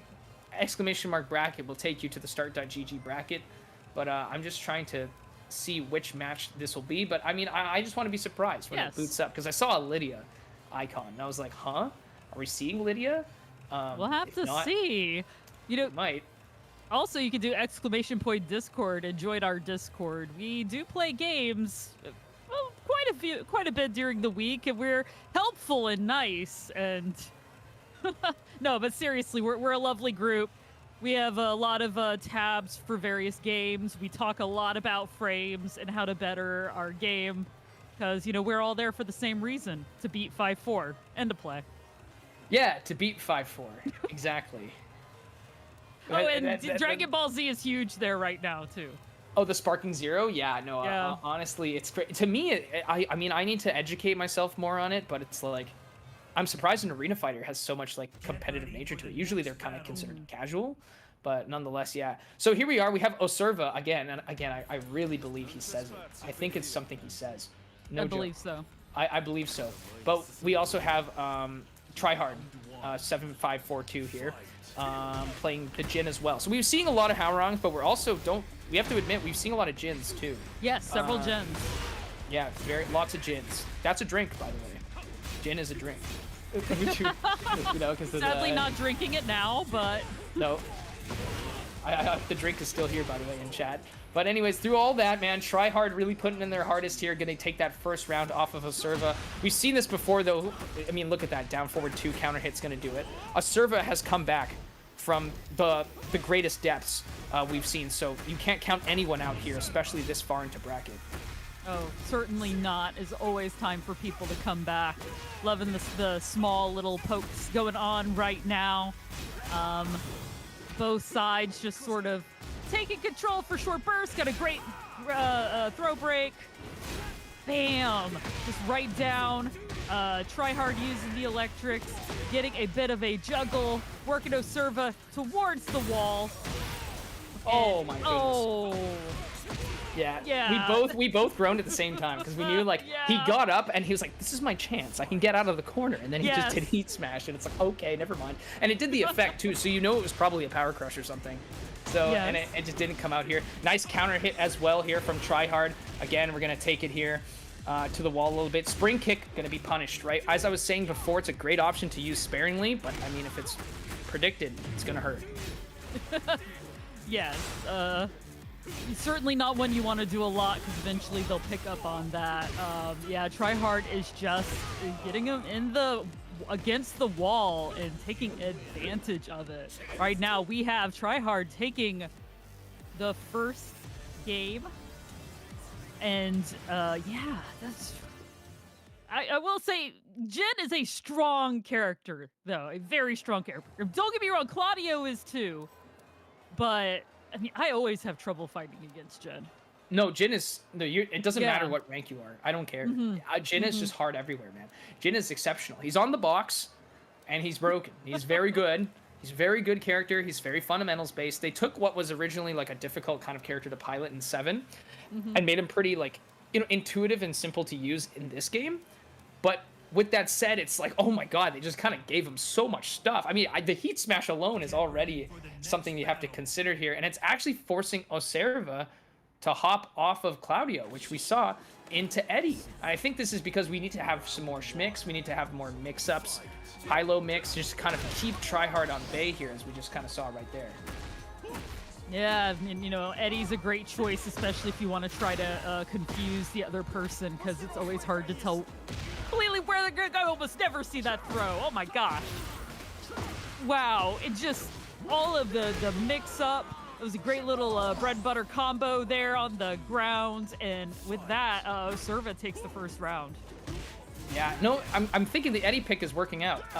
Will it work out for more than one round? We'll have to see, but I think it's actually exceptional.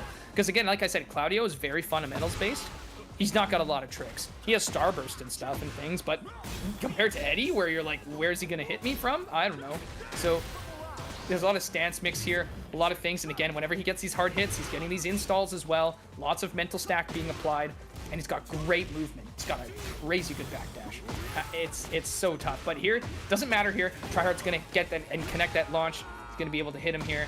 And there's one thing to consider here, by the way. We're on Yakushima. There's no walls. This is the first time I think we've seen we haven't been on Coliseum either. We're seeing a stage with no walls, so that's gonna play a part into this matchup. Yeah, you have to work real hard to get to any sort of a wall here. Yeah, that was a great heat activator there. And, Oserva is just, like, kind of being so aggressive, working him out. Though with that throw, maybe that will put a stop to some of the aggression from Tryhard. Yeah. It's moving so fast, it's getting hard to manage. I'm not going to lie. Yeah, Jin's... Oh, this is such a good throw because it's actually going to prevent Tryhard from using their heat. There was too much pressure going on. You can't just mash the heat out in that situation.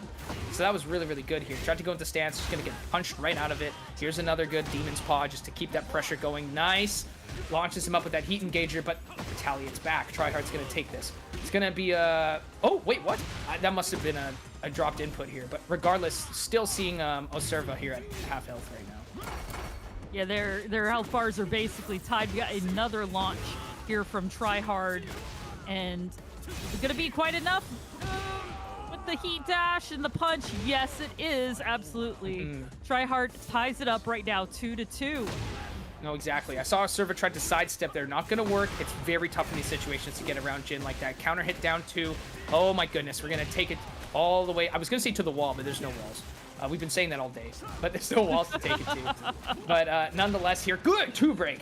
And a throw here from Oserva to stay on point. There's no perfect here as he tries to get something going, but in the stance, a simple hop kick is going to take it. Tryhard going to finish it right here on winner's semifinal. Very strong showing of skill there from Tryhard. From Jin. So I 5-4. Anyways, man, those matches were taking a lot out of me, and it's kind of had to make me think here. I need to give a second to myself to sort of compose. And on that note, I will use that time to remind everyone of some really important stuff. We were seeing the exclamation marks on the bottom left. One of them was exclamation mark Matcherino. You can see everyone who's actually made contributions here, which is really nice. Shout outs to everyone who has. Of course, the team here you're hearing as well. But 5-4, Quime, Oserva, Probably not Chris and the Oricus, right? Thank you guys so much. And the Oricus as well, that $50 edition. Very, very thankful for that one, right? So with that note, you still can contribute. You don't have to pay out with your money. Instead, what you can do is make an account, follow the Paragon socials. It'll add some small bonuses to the prize pool that will add up. If all of you do it, it will be substantial. Okay, like that's what happens. That's how these things work. If you all do it together, it becomes very nice to do. So, thank you once again to Matcherino for supporting this event of No Frames Given 5, and for allowing these competitors to have a substantial prize pool to fight for, and an amazing production for everyone here to watch. So, thanks for that. It's all very appreciated. We just want to say that next week is the next No Frames Given. Week from today, we have our Street Fighter 6 tournament, October 24th, free entry. Just like tonight, we will have Matcherino in place then as well. So you can come in and show us what you've got Street Fighter 6 style. Because this is a weekly tournament series, bi-weekly Tekken 8, bi-weekly Street Fighter 6. Where you have myself hosting with Tomadoc, our evil director, as my co-host. Exactly. We all know about Toma and all that stuff, what he's done. But hey, anyways, Fisticuffs on Elm Street. I just want to make this really quick here to mention. Secret Weapon did sponsor a little bit today for the tournament. It was a $50 contribution. And they're also sponsoring Fisticuffs on Elm Street. That's happening on October 27th. The Discord link is displayed here on the bottom left. Feel free to go check that out. It's on October 27th at 1 p.m. Pacific, 4 p.m. Eastern. So there you go. And we're back. It's my face again. Huh? It's me. And it's You're back, Liberilla. Pride! Wow. Wow. Yeah. No. So that's really cool. So yeah. Again, it's great that there's a bountiful amount of tournaments that you can check out. Again, like Liberilla said earlier, the Tekken one, No Frames Given. It's bi-weekly, and then Street Fighter happens, right? And it's great. You saw Terry in the picture too. We got Terry added as well. Not just Hadokens and Shoryukens. There's also power dunks and crack shoots and all that stuff. So there's so much to experience, to witness, to play. We have a Discord where you can go and you can fight up against some of our players, learn from them.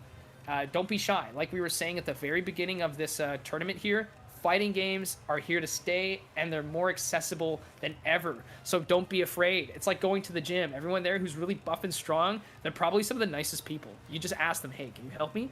And they'll be like, yeah, of course I can help you. I can help you spot you or whatever. Same applies to fighting games. Come on through, get some games in, learn a thing or two, make a friend. That's my whole spiel. It's important though, you know? Don't forget that. Hey, Pride. We're up to top 8. We are? The top 8? See, I'm shocked, but eight.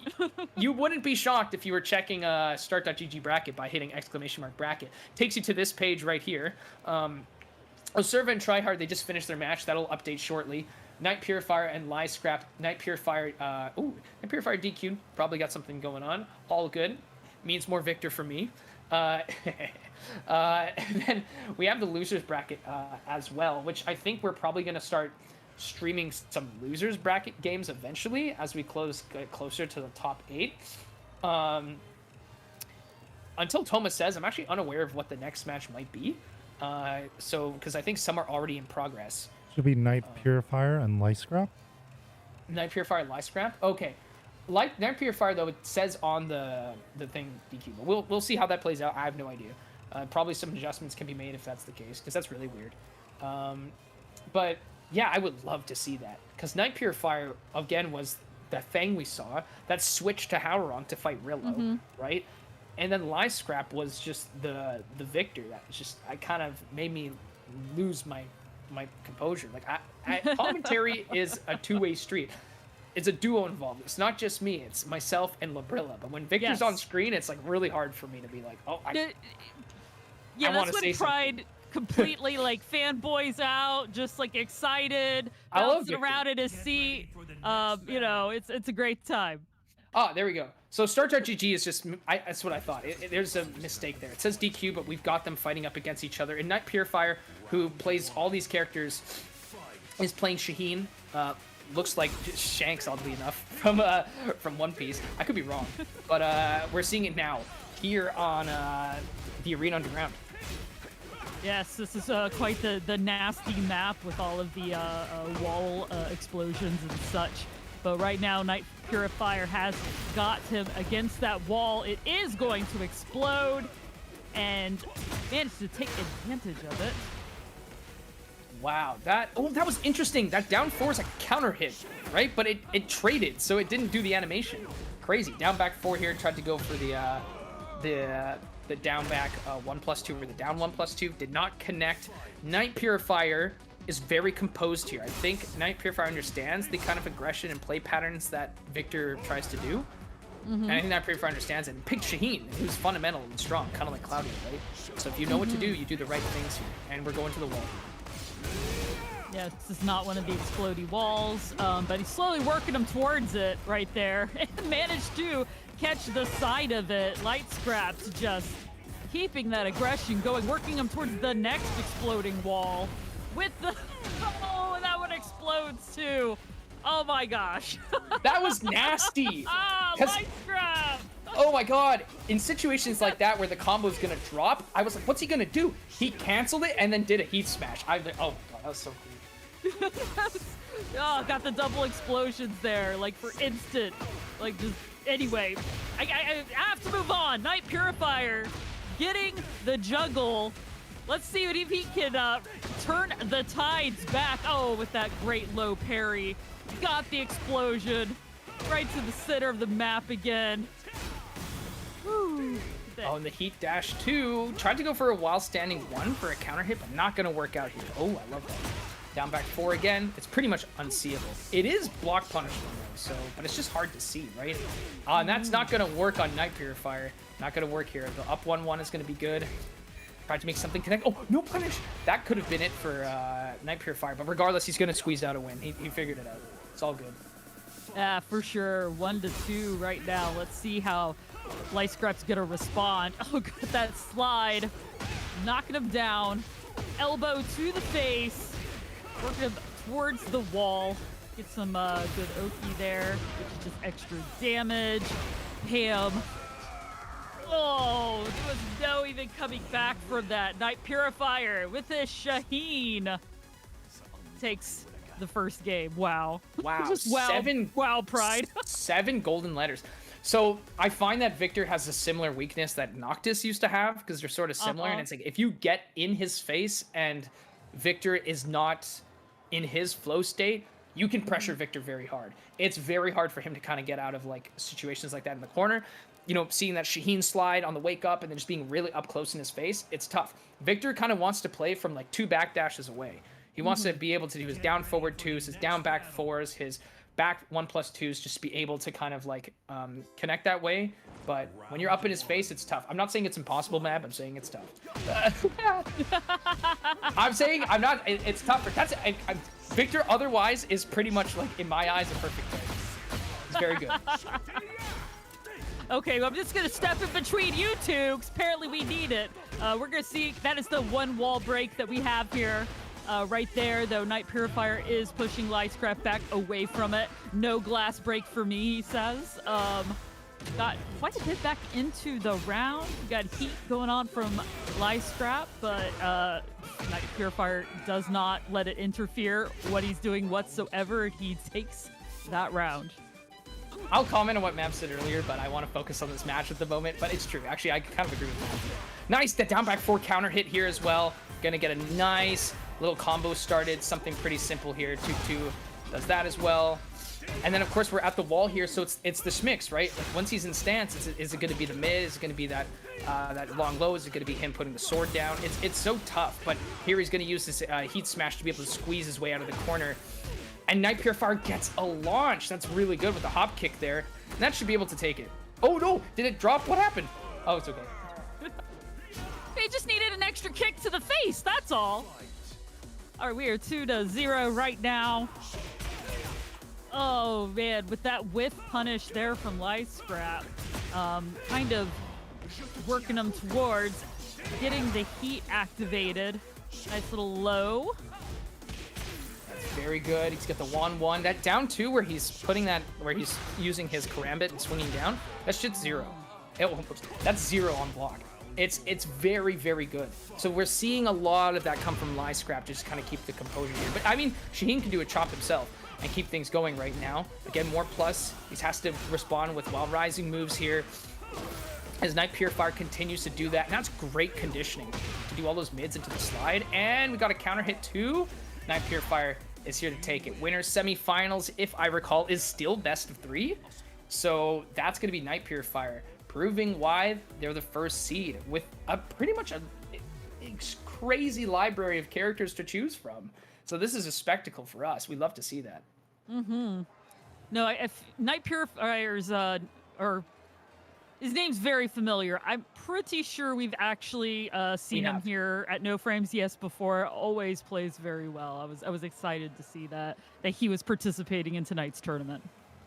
Oh no, totally. It's just it's so nice. Yeah, I was Night Purifier the time where there was the electrical issue, and then I believe so. I think that's why we didn't see all of it, because it was just that's kind of what happened there. But yeah, no, nonetheless, it's very, very insane.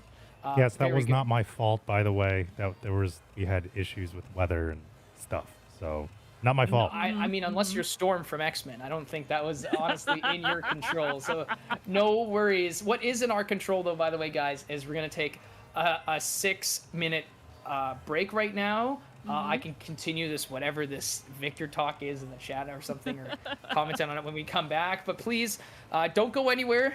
Unless you got to stretch, drink water, use the washroom, don't go anywhere, because we're going to be right here when you guys are back in 6 minutes. Bye.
We're back again. Oh, you need to stand up. Posture check, everybody. We're back actually here. No frames given, number 5. As you all know, it's right down there. Brought to you guys, of course, the amazing team with Mid-Tier Summit here. It's amazing. We're actually now. I was gonna say fast approaching, but I actually think we're there. It's top 8. Top 8. Top 8. Yeah, woo, this is exactly kind of the amazing action you like and want to see. And with this top 8 in particular, boy oh boy, like I'm really impressed with the skill that everyone has been displaying. Like this is the cutthroat top 8. This is where it gets a bit nasty here. With how large our Maturino pot is getting, I am not surprised that people want it. People want it. It's been a great night. I mean, look at that prize pool right over there. We have almost $130 right now in our prize pool here for Tekken 8. Yeah, and this is for our bi-weekly series for no frames given, right? And this doesn't just extend to Tekken 8. This will extend to other tournaments in the future, I'm sure. You love to see it. This makes it better for everyone. The players, the team here, you guys watching, seeing it hit that number is substantial for all of us. So I'm glad, of course, for Labrilla for pointing that out because it's huge. It's massive. Mm-hmm. Nope. Maturino is here to stay. We are Maturino partners, so we get nice little quests. So if you want to add to the prize pot, you can through that way as well. And it looks like we are about to start our next match, too. Oh, wow. We have, what is this, Tryhard and Night Purifier? This is going to be very deadly. Yes. I actually think so, too, because Tryhard was such a clean Jin, right? We saw that against... Oserva, right? And then we have Night Purifier, number 1 seed. Plays a lot of characters, but right now, sticking with the Shaheen, as we saw last time, strong fundamentals.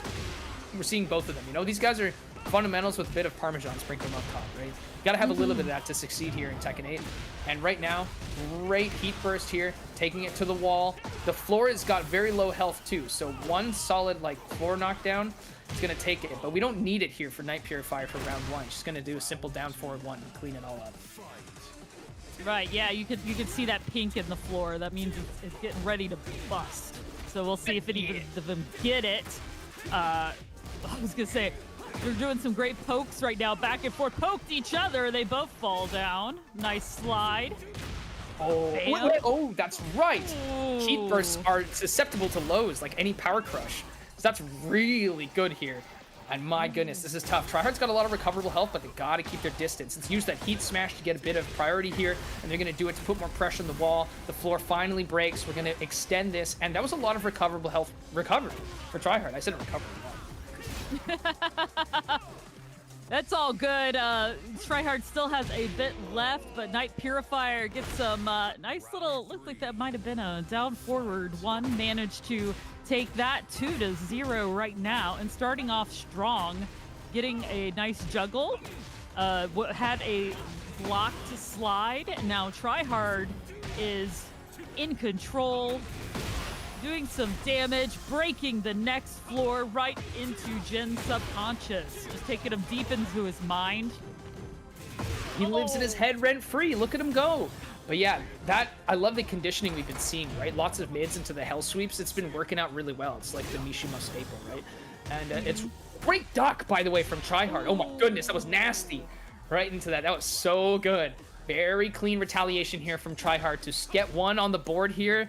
But again, Night Purifier, keeping things nice and clean. A lot of backdashing to keep that distance here, but clean punish here from Tryhard, as they're both pretty much 1-to-1 right now. Yep. Oh, that nice little launch. Tryhard making use of it as much as they can, but got a roll, so that did not hit, and now Night Purifier is working him towards the wall. Bam, popping that heat to keep it going.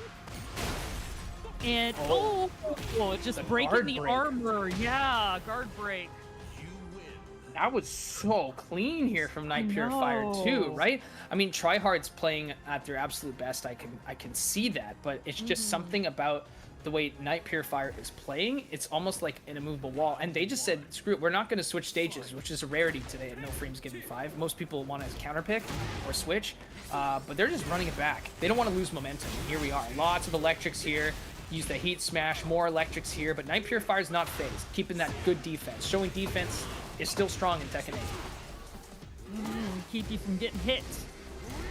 Still, against the wall is a bad place to be, but Night Purifier is showing how it does not have to ruin your day. Nice little side, got the hit, got the launch, moving away from the wall. Bam, extending that combo. Now there it gets these completely reversed positions. Got the knockdown into the next wall. And it just keeps on going, but nice punish, but we're so close to a wall here, we have to make it work. That's awkward. When the combo starts that close to a wall, it's really weird. Heat smash here from Night Purifier, though. Just gonna clean it up. No issues. No frames given. There we go. Hey, roll credits. No, not yet, not yet. No. That's just it's an expression. Don't worry. Heat engager here, nice, good stuff here again with the guard break. Again, another guard break. He's got to punish this. Love that. Kills all the recoverable health too. That command grab is nasty. It's easy to. I think it's pretty easy to input too. It's so good. Tryhard, as a pacifist was saying, has got to try it just a little bit harder here against Night Purifier. But that throw's gonna connect. It's gonna break the floor, and. Well, he's on his side, so it's a little bit awkward here, and we're gonna have to try to use this as a means for Tryhard to come back, but nope, he'd smash floor broken. Yeah, that this stage is just, it can be absolutely deadly if you get those multiple floor breaks in a row. Right now, on the ground, delayed the get up, and bam! It's just. What amazing defense from Night Purifier. Really held Tryhard off until he could get his in, got the launch and hit, and you have absolutely taken all of Pride's words away. He's just unable to speak down there. I'm shocked because I need pacifist in chat. I've never seen forward 4 with the follow-up. Because that move where he does the kick and they kind of stumble and crumple, Jin can like check his phone, run to Starbucks, grab a drink, follow up, and then connect it. He has so much time, and it whiffed. I've never seen that. I've actually never seen that miss. So I have to watch that back. I was so blown away. I was like, what? Because I thought Tryhard was going to continue that on. Here we're on Yakushima, by the way. As we said before, no walls. We're going to see if that's going to play a part and help Tryhard out here, or if Night Purifier is going to continue their reign of terror. Yeah, absolutely, I think both characters can both benefit or not from the lack of walls, but we shall see. Love in the neutral right now. Both sides giving each other plenty of space, each trying to find their in. Got a throw break there. Got a low parry, which gave Night Purifier control. Bit of a juggle there, taking away some of that damage. Oh man, Tryhard had taken control back, but with that slide, Night Purifier takes the first round. Yeah, no, that's crazy here. Starting already with the heat engager, nice. Gotta use the heat somehow right now, but just look at this. I think Tryhard's doing a lot of these electrics right now because he just doesn't want Night Purifier to press anything. Heat burst as well to stop that aggression right in its tracks. Night Purifier has no more heat to use, as Tryhard's going to use this nice combo here to try to bring him close to the edge of lethal here. There it is, nice. It's just tough right here. Oh, I like that attempt at a launch, but he tries again, he's going to land it. So here we go. Yep, they're both have rage at their disposal if they so choose to use it. Tryhard got a launch. This might just be it with this rage art. Definitely gonna hit. Get a nice little Jin cinematic movie. And punch. Bam. Tied 1-1. Nice, good stuff here. My apologies, I just have to check something. Nice, the down good. forward. Look at this. I love it. He's stepping, down forward 1. Step, down forward 1. He just doesn't want Tryhard to get anything started. Like what I was saying earlier, but it's a little bit different here when it's in neutral, right? Nice, standing 4 here. Using all these moves that are plus. Trying to wait and see. And oh, even though he did get a launch in the making, it just didn't fully connect. We got the heat burst as well. In a launch. Beautiful. Quite the beautiful launch into the juggle. Staying on the ground for a moment, but nope, just one more hit. Oh, got a low parry. Counter juggle here. Using heat to extend the combo. Guard break. Wow, just Night Purifier is pulling out all the stops. Just when you think that this just goes to show, just when you think somebody has it, the other person can take control and keep it and take that round. Oh my goodness, duck, duck, goose. He ducked that so cleanly. I think had that homing move hit, it would have been so good for Tryhard, but it's like as if Night Purifier can see the future. To be able to duck that, strong stuff, getting a rebound here, continuing the combo. There's where the spring kick does come into effect, but it didn't phase Night Purifier, using the heat dash for the plus frames. And just there, nice low. He's going to go for a heat burst again to try to climb his way back. Any hit, even if it's on block, will help with that recoverable health, which is what we're seeing here right now. Oh, when he gets the connection, hold up. This is possible. We're going to see a rage art. Yep, there we go. Yep. We're just gonna play that Jin movie right back. Though admittedly not my favorite rage art. Nothing against Jin, just being real here. That's a cold take. I think it's the worst. It literally, the story mode is cleaner. Ask anyone in chat. I don't think they're saying anything like heinous. I think that's true. Yeah. But regardless here, look at this. Tryhard is mixing things up a little bit here. Tried to continue the pressure with the down 2, but that gave Night Purifier a chance. Oh, the high crush there with that sweep was really good. But, I mean, there's the slide. Yeah, entered heat, canceled. But, oh, man. Night Purifier got the lovely throw there, getting some good chop action going, but Tryhard has taken it back, gonna juggle him as far as he can. Yeah, no, for sure. Nice 2 throw break. Oh, and a 1+2 break too. That's crazy. He broke both throws. That was very good there from Night Purifier. And the launch too, while being in rage as well, so we might see a rage art or something. Yeah, there it is. That's it. Oh my goodness. Surfs up. Cowabunga dudes. Woo! Yeah! He surfs all the way into grands, sending Tryhard to fight for their life in losers if they want to have a rematch up against Night Purifier. Oh my goodness. I agree with Pride. I don't know anything about Brady. It depends on what you were referring to. There's a lot. We're commentators. We said a lot of things. So you have to help me out here. Hey Brady. No, Pride knows a lot about this game. Very knowledgeable. I feel like I am very lucky to work with him. Let me say nice things about you, Pride. Oh, make you're Toma welcome. feel jealous. Since... You're welcome. By the way, both of you. You're welcome.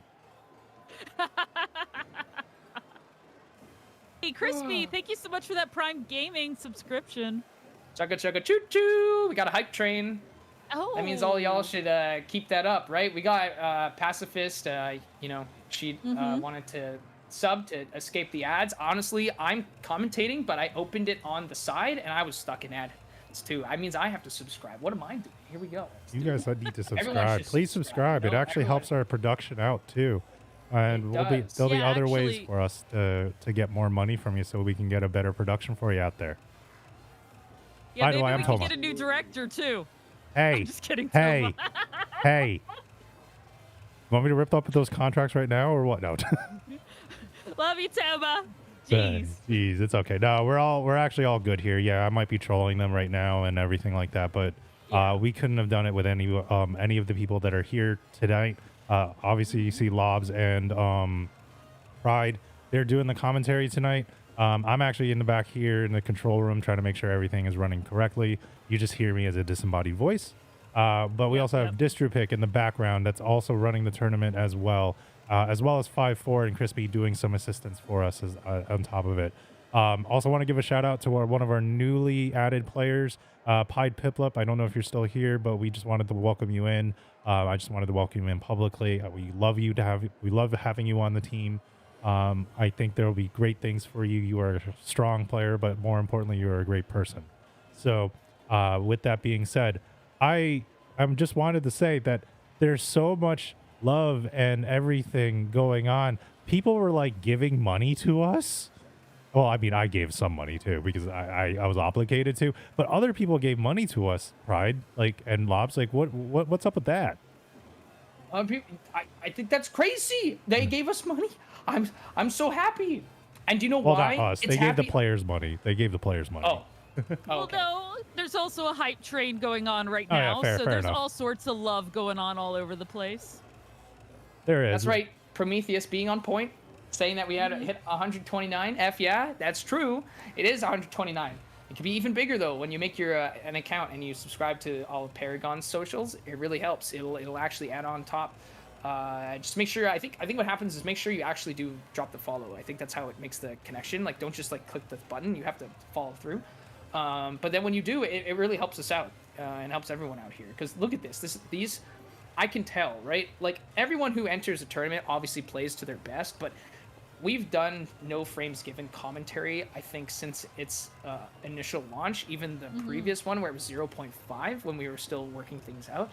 This is just insane levels of play to an extent that has, like, been shown before, but to this magnitude, unreal. Like, I'm really enjoying what I'm seeing. So I'm really glad everyone is here to also check this out and be a part of it and give that a good watch. So nice.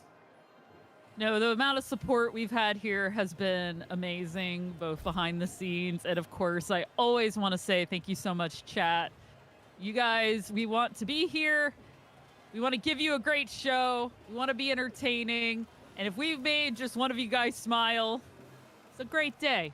It's a great day. We're about to go into losers semifinal right now. So I'm going to go back to you guys, and I'm going to go back on mute because I don't want to talk right now. Bye, Toma. Bye. Yeah. Bye. Again, shout outs to Toma. Press 1 if you think Toma's being amazing, helping this all run. The director. This overlay, Toma. All this, the sound stuff, Toma. That's all that. So, 2. But yeah, no, press that 1. Press that 1. Because honestly, it's really nice. Like Toma did say earlier, though, we are going to loser semis. To my knowledge, I'm pretty sure only winners, losers, and grand finals, respectively, are best of 5. So we're back to the 1st to 2 format, best of 3. And everyone, even myself, I have to do it right now. I have to hit !bracket to go and check to see where we are at. It's going to be on my behalf versus DePower. Did we see DePower ever? I don't know. Yeah, we didn't, because it's an Asuka. But And we we have saw seen on- on my behalf before. That's That's Lee. right. The Lee. So this is your expertise, right? But Asuka, Asuka was kind of like considered widely before several patches ago to be pretty bad. I don't know where people think Asuka is now, because honestly, I don't sleep on Asuka. I think she's pretty scary. There's a lot of tricks and stuff that Asuka has, you have to be aware of. Lots of good throws, lots of back. I think it's, what is it again? Back 4, back 3. That spin kick, it's really good. But on my behalf, it doesn't really care. Just putting all this pressure here on the wall right now before we just got to see a launch here from Power. Yeah, we'll have to see how much the launch is taken advantage of. Got another launch, actually. If one launch is good, another one is better. Using that combo, hitting heat to extend it, and bam, right into the wall. DePower takes round 1. Yeah, and that combo that won was also done from back 3. That is like the move that is deadly from Asuka. Like, it's practically a counter hit. How fast it comes out. If you accidentally press, you move badly, it's a launch. It's so scary. But it doesn't matter. Once again, on my behalf, gonna use the heat dash to continue things. Really long cut. Wow, that was exceptional here. And as well, just making this whole Oki situation really tough, forcing Power to try to squeeze out a Rage Art, but the damage is just too much for Asuka to handle, and it's going to put On My Behalf on the board.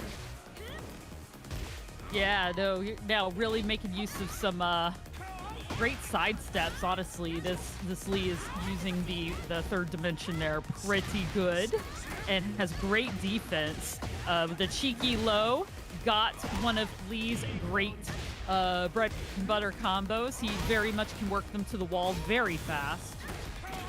Oh, man, just the combo that never ends right there. Oh my gosh, On Behalf, showing partly what makes Lee so dangerous. Partly. So dangerous. Sorry. Hey, continue. My bad.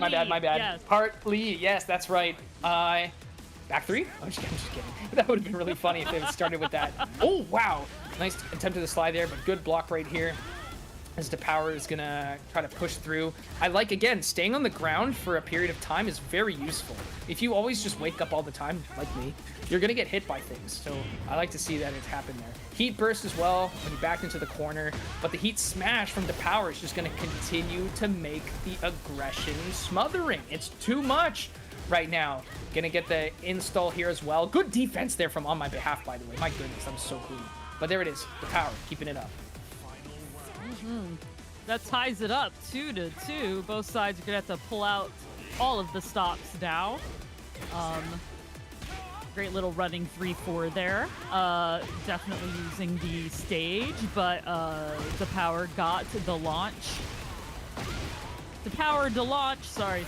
The Power to launch. No, it's good. The Power launch and the unblockable too from Asuka. And the unblockable, yes. I don't feel bad if anyone gets hit by that, because honestly, like, yes, the counterplay is probably pretty simple, but it's so scary because she's spinning. So you're like, I want to block this, but the sparkles are there, and you're not really connecting the dots to be like, that's probably unblockable, and it just hits, and it hits more often than you think it should.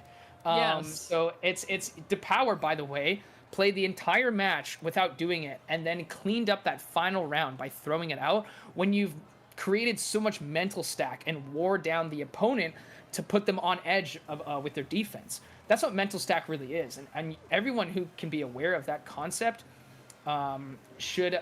Oh, unable to spectate. If they're aware of that aspect with mental stack and can take advantage of that against their opponent, you're gonna win far more often. Like far more often. Yeah, you might have to redo your spectate for some reason. Yeah. See, this is why we do it in the lounge, because in the lobby they don't let you do this.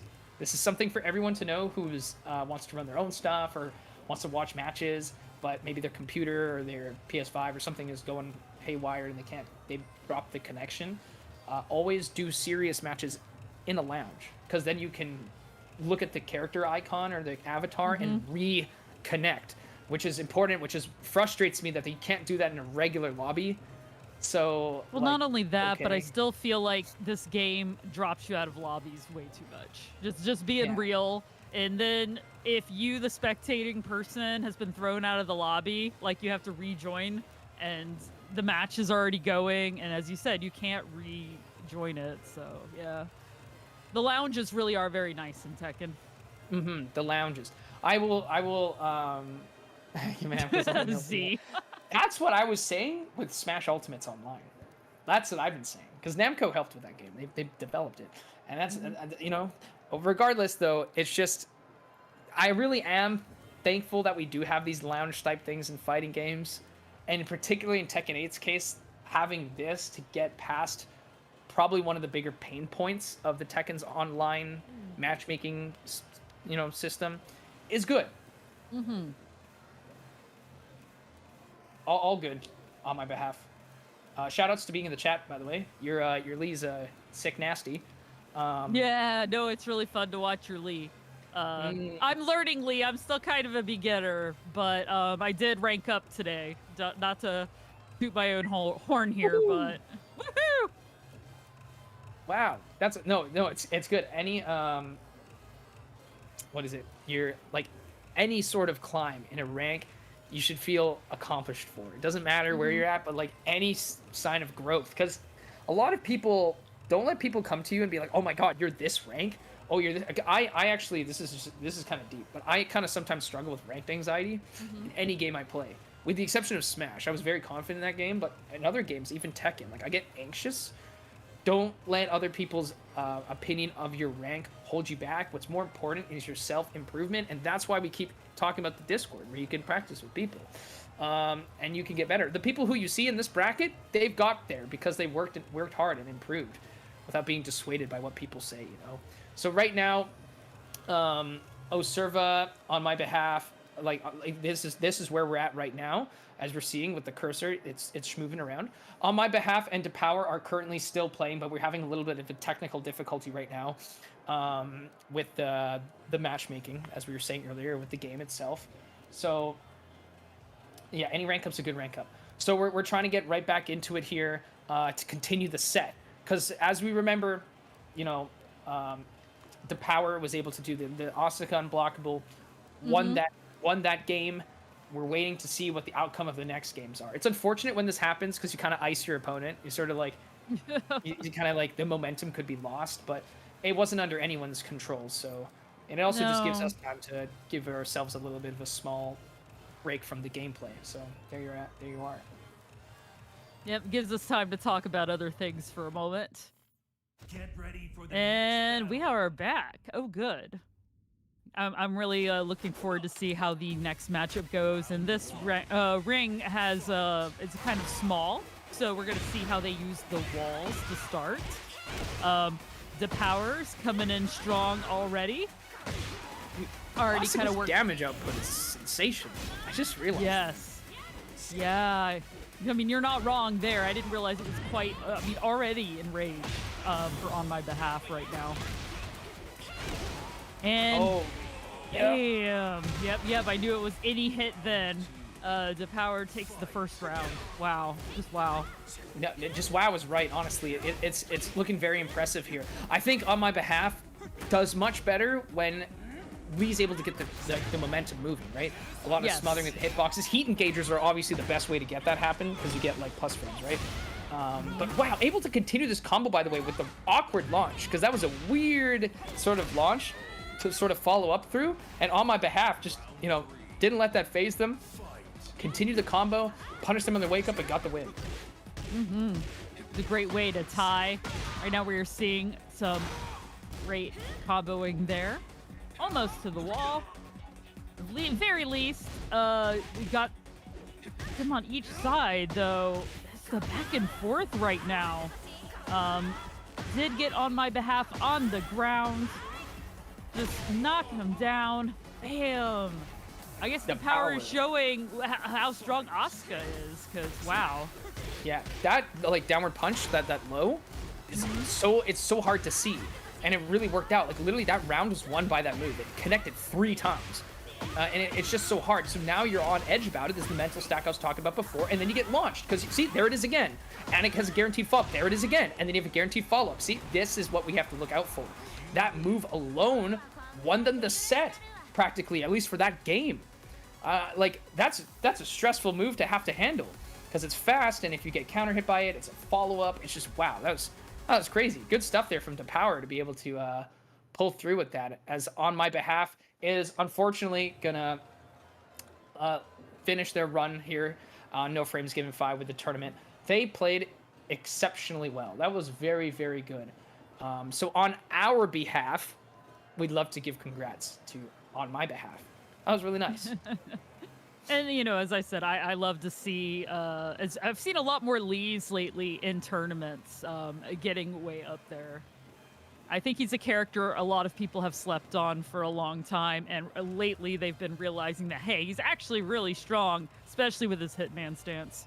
If you can make use of that in opportune moments, it's really good. Yeah, like back in Tekken 7, we had Akuma, right? So we had a player named Super Akuma. He's French, right? And then obviously Akuma's not here, so he actually plays Lee now. And I think like if you want to watch a good Lee, like Super Akuma is like really good to watch.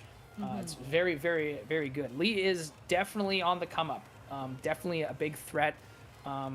People were kind of dissuaded at first because it's sort of like a hard barrier of entry to like kind of practice and play. but it pays off. And again, like I always say, if your character's hard to play, they're probably just as hard to fight. People don't really know them very well. It's kind of why, I don't know if bears are hard to play, but it's why people don't like fighting bears, because they're just like, what's going on, right? And I think Lee can tap into that strength a little bit, where people are like, what is this? I don't know. So and that ambiguity that Lee can provide. Also, the just frames moves, I think at times can scare people off as well. Oh, right, yeah, that execution required, where some characters, you know, they can just do it, you know, they can just kind of swing and do things. Oh, Tryhard right now though is not moving. Okay, we're good. I love the sportsmanship there. That was super nice, just to not hit your opponent. Like, even I do that in ranked games sometimes, even if I could cheese around you. Yeah, I do the same thing. It's really nice when we can do that. But yes, Tryhard is now fighting for their life to stay against the Power. Jin and Asuka is a really great matchup here. Tryhard took the first one, but we just saw how powerful the Power can be, so let's see how they respond. No, totally. I can see a strong shift here. This is tough, right? I saw the Power want to do something. They just got counter hit by the electric here. More electrics here, but great launch in retaliation here. This is going to be good for the Power because there's a lot of recoverable health that's needed to, you know, be recovered. And this string is pretty long here. Good step, by the way. Couldn't get the follow-up. Going to be able to break that throw, but here is another launch to take it away, but it's so weird. With that throw, just the tiniest amount of health. One more hit will do it, and that punch right to the face. We are 2-0 right now. Starting strong with the kick. Knocked him over. Basically already worked towards the wall. Small ring, it happens. Got the throw and completely reversed it from the Power. Oh my gosh. Yeah, that was a good counter throw. It was really, really nice here. Great launch once again here from the Power, as always.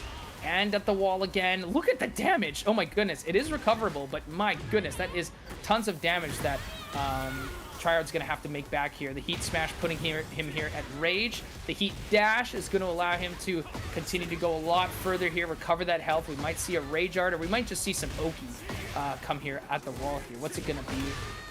Yeah, too much for the Power to handle. It's going to be just a quick three-round win there for Tryhard. And again, just a reminder for everyone, this is losers finals, so it's first to 3, best of 5. So the Power's not out of this yet. We're just gonna go ahead and switch stages here momentarily. I'm gonna grab a drink. Oh no, I'm not, because my face might be on screen. I'll do it like once it goes in, I'll just sprint and I'll go and grab one. But yeah, stay hydrated, everyone. Yep. Yeah, stay hydrated, everyone. Shout outs to the drink. We're just gonna keep bringing the drink back. Oh, we are here in the temple. Once again, we have a lot of walls that can be destroyed, which makes this ring dangerous for anybody who works people towards the wall. Yeah, so far, Tryhard is certainly keeping the pressure on. I love how moving back away from Asuka, causing their moves to whiff, just not letting the Power get any sort of an in there. We got some electrics going on. Ooh, started that heat. Bam, got the Heat Smash. Getting some of that recoverable health back here against the wall. As much Oki as they can, but a great low block there. And bam, with that, Tryhard takes the first round. That was a crucial low block. That low block saved Tryhard for the round, right? Because I think right now the Power is sort of changing their mindset right now, trying to pressure. But that forward 4 counter hit from Jin is just too nasty. Like I said, they have all the time in the world to follow it up, but it's again trying to stuff the Power's aggression before it happens. It's primarily what a counter hit is in its base form, right? In its most basic form. But it's just being used very strongly here. And we're here at the wall too, and it's not just any wall, it's one of the breakable ones. So you really don't want to get hit by it. Nice. There's that low punch again here that we saw that was doing very well against On My Behalf. Nice 1+2 throw, taking it down. We'll see how Asuka can wake up here. Oh, look at that pop kick. Got the back against the wall. And the parry. Oh, yeah.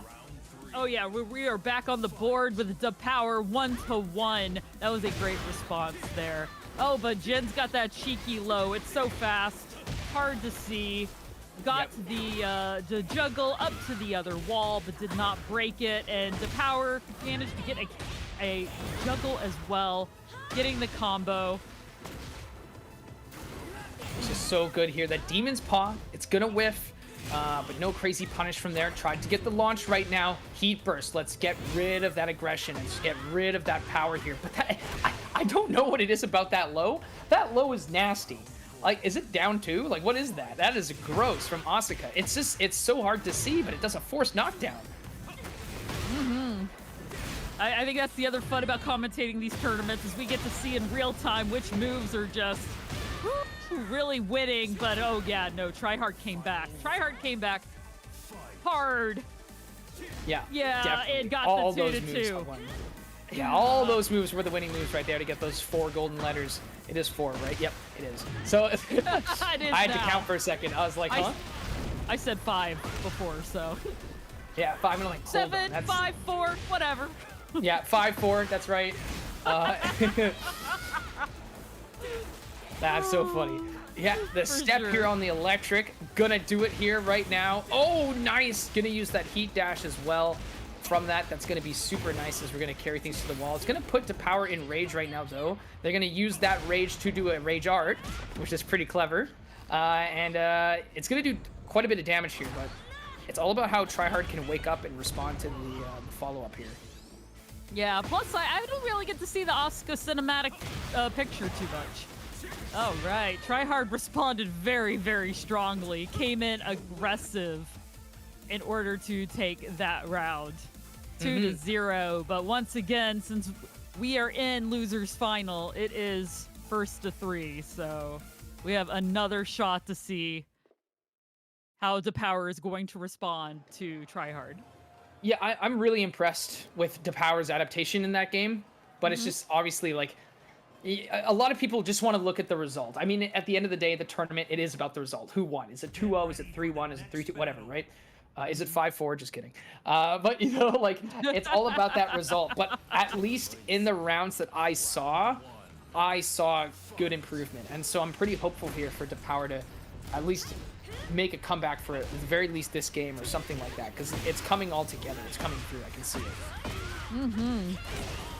No, players are playing very well. Gotta launch. This one also has like walls that are it's a lot smaller than it seems. You know, the crater, block top kick there. But oh yeah, nope. Tryhard got a heat smash. Still, the defense is so good on both sides. Great throw break there from DePower. Oh, Heat man. dashed. Just knocked her against the wall. 1-0. It's so much. Because when It that is heat so dash much. happens, it's like, is Jin gonna hell sweep me, or is Jin gonna jab me? Like, what is it? And it's just that ambiguity, right? It's very tough, particularly against Jin. Nice, though. That counter hit's gonna be wonderful here to get the power to be able to do a nice little combo there. And like you said, the walls are closer than they appear, so you'll be able to get some wall stuff. Good counter. My goodness, I love to see it. That's what Asuka's kind of known for, you know? I can see, I just spoke it into existence. We got another one. Yep, no, just DePower tying it up 1-1. Got a nice little cheeky low there right at the beginning. Getting some electrics just all the way across the ring. Not giving even a word in edgewise. Wow. Oh my Damn. goodness. And a Count. heat burst to respond to the heat burst? I don't know if that was Yeah. intentional, but like that really screwed over DePower. Because I think DePower needed that heat burst to connect even on block just to alleviate pressure. Speaking of though, good response here from DePower. Gonna do the heat burst here to try to get something moving, because this is make or break for DePower. They have to do Yes. something. They cannot lose this round, otherwise it's over for their run. Oh, good counter. Beautiful. Oh, great job. Oh, but no follow-up on that, though, but good one there. We still have some heat. I want to see if they're able to have the opportunity to use it. I don't know if they do. Yeah, they don't. They tried right in the last minute, but again, it was stuffed there by Tryhard. Ooh, tried to go for some sort of sweep. Tried to go for the unblockable cheese, too, but not gonna pan out here. Nice stuff from DePower. right there to make the tie up the rounds here. Yeah, we're going into a final round. Let's see, DePower draws first blood by knocking him over, but Tryhard gets the launch. Get a little bit of a juggle there going. Let's see how far. Not quite to the wall, but that parry, Sabaki, definitely made use of that. Got him caught up in it multiple times, and again, pushing him towards the wall. DePower's got some recoverable health here. Otherwise, the health is pretty similar. Oh, the health. This is what I meant. The hell sweep. That's gonna do it there. Try hard. Nice. Gonna get a 3-0 here. That's a dominant victory. And it's not like DePower didn't put up a fight. That was really close. Oh, absolutely. That was really, really back and forth. But it's that situation that I described 3 rounds ago, where it's like, when he gets a heat dash or a heat engager or anything like that, it's what is following it up. And if your back is against the wall, a backdash isn't going to save you anymore. A sidestep might not save you anymore, depending on where in the wall you are. And even if so, if you wanted to step, a hell sweep might come. You want to duck it, you could get down forward 1, you could get hit by a mid, and or a fast high by Jin. It is so deadly. So if you liked and enjoyed watching that Jin from Tryhard, it's coming back. It's happening again. Because now we're up to the top 2, right? Yeah, and that's the other thing to say, that DePower got 3rd place. That's really good considering the talent we've had here tonight. We've seen a lot of amazing matches. So, like, really, seriously, DePower, thank you for being here. I got to give it up to you. That was just amazing. I was going to say, my memory is so bad. The seed, what was the seed? Was it 16 or something? Or 6? Or the seed was not 1, 2, or 3. It was definitely lower. So you outperformed your seed. You played really well. You showed off Asuka on stream. You can educate us, because I'm not that knowledgeable in Asuka, but I loved watching what you were doing, because it was just really good conditioning and gameplay and adaptation. It's what you want to see. So that was really, really good. We're going to take a second here to just, connect for the spectating stuff here for a little bit. Could take a bit of time here, but remember, everyone, because we're in Grands, we're nearing its end. We're approaching the end of Pop Heat, have fun, yeah. We're approaching the end of No Frames Given number 5. If you've really enjoyed yourself, please consider following our socials, like on the link tree, our Twitter, our Twitch. If you haven't followed us already, feel free to subscribe to us on Twitch. But most importantly, always check out Matcherino. We are, as Labrilla mentioned, we are partnered with Matcherino, so this is not going to be the last time you'll see Matcherino being used. But every time we do use it, it's helpful. It helps all the players. Even the locals I used to attend, Matcherino was very pivotal in giving the players a nice prize pool and giving them something to truly fight for. So I just want to thank all of you guys for coming in and watching, enjoying yourselves, and hanging out with Labrilla, myself, the disembodied voice of Toma, and all the team putting this together. So let's get this round started. Oh, went Lars. Night Purifier went their main. Oh, yeah? No, we got the family feud going now. Yep. No Steve Harvey. Just Tekken. Just Tekken. Yes. Already we have some great back and forth. Lars is so fast. Oh, man. Just keeping the aggression going. But Tryhard is down, trying to bridge that distance. But yeah, Night Purifier just came out swinging, did a lot of damage up front, and took that round. No, absolutely. That's just the thing, right? Lars is very ambiguous, but not in the way Lee is. It's a little bit different, right? Lots of different stance mix, a lot of different stuff. If you leave Lars alone, he's too dangerous. You have to stuff him before things happen.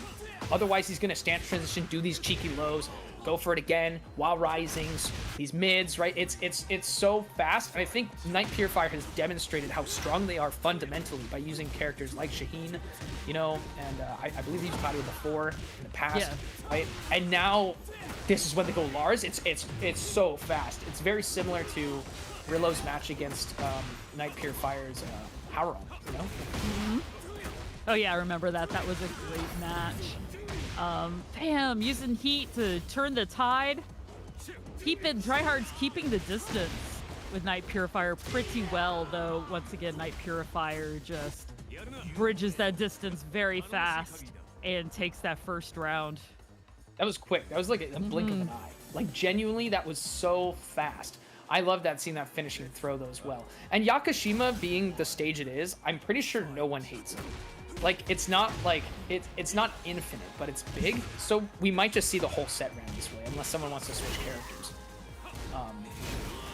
So we're gonna really want. Yep. It's almost like they have similar moves. It's almost like they're family. Almost. Yeah. Damn. Oh, good step here. Good 2-break. I'm telling you, there's something about, after I practice the Jin 2-break thing, I see the visualization for it more often now. I think it's very good here. Nice, tries to go for the electric again. Goes for launch, simple punish here. Great break here from Tryhard. Yeah, just look at this. Night Purifier just not giving him a way in. It's just no, I was about to say the defense is amazing for what we're seeing. Night Purifier was just keeping him out, but Tryhard did take that round 1-0 right now. Yeah, I have to eat my words, because then Hell Sweep showed up. And I was like, okay. You know, that's just kind of how it be sometimes. Now you see, oh, that was so good. That was smart, because that's what Lars can do, right? Do that little backstep thing, right, and enter a stance. But by doing the forward 4 counter hit, it allowed Tryhard to get a substantial lead here. That's going to work out really well for them. Oh, into that. That's so good. What a timing mix, right? Do the string and then do the hop kick, right? Now we got the heat burst. And there we go. Heat dash. Do something simple. Look at that. Tryhard coming back. And speaking of comeback, keep in mind, Tryhard's in losers. Tryhard needs to win 6 separate games. 6. Yes. Because the loser side, right? So it's a big uphill climb here for Tryhard, but Tryhard's giving it their all here, right? That Maturino pot doesn't lie. That's something to fight for. Oh yes, and we are watching them fight right now. Night Purifier took control back. Tryhard got the juggle, worked him out, back to neutral now.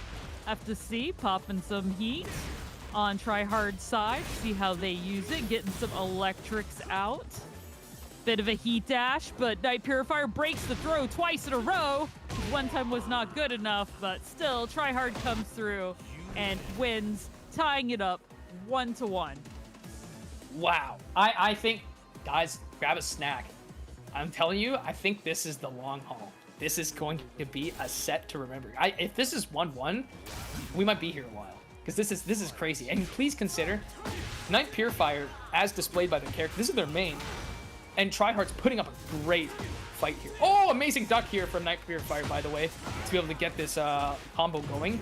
We'll see what happens after this, but it's all about the wake up here. And the wake up just unfortunately was ill-advised here, as we see those 7, count it 7, P-E-R-F-E-C-T, 7 golden letters. I have to just remember.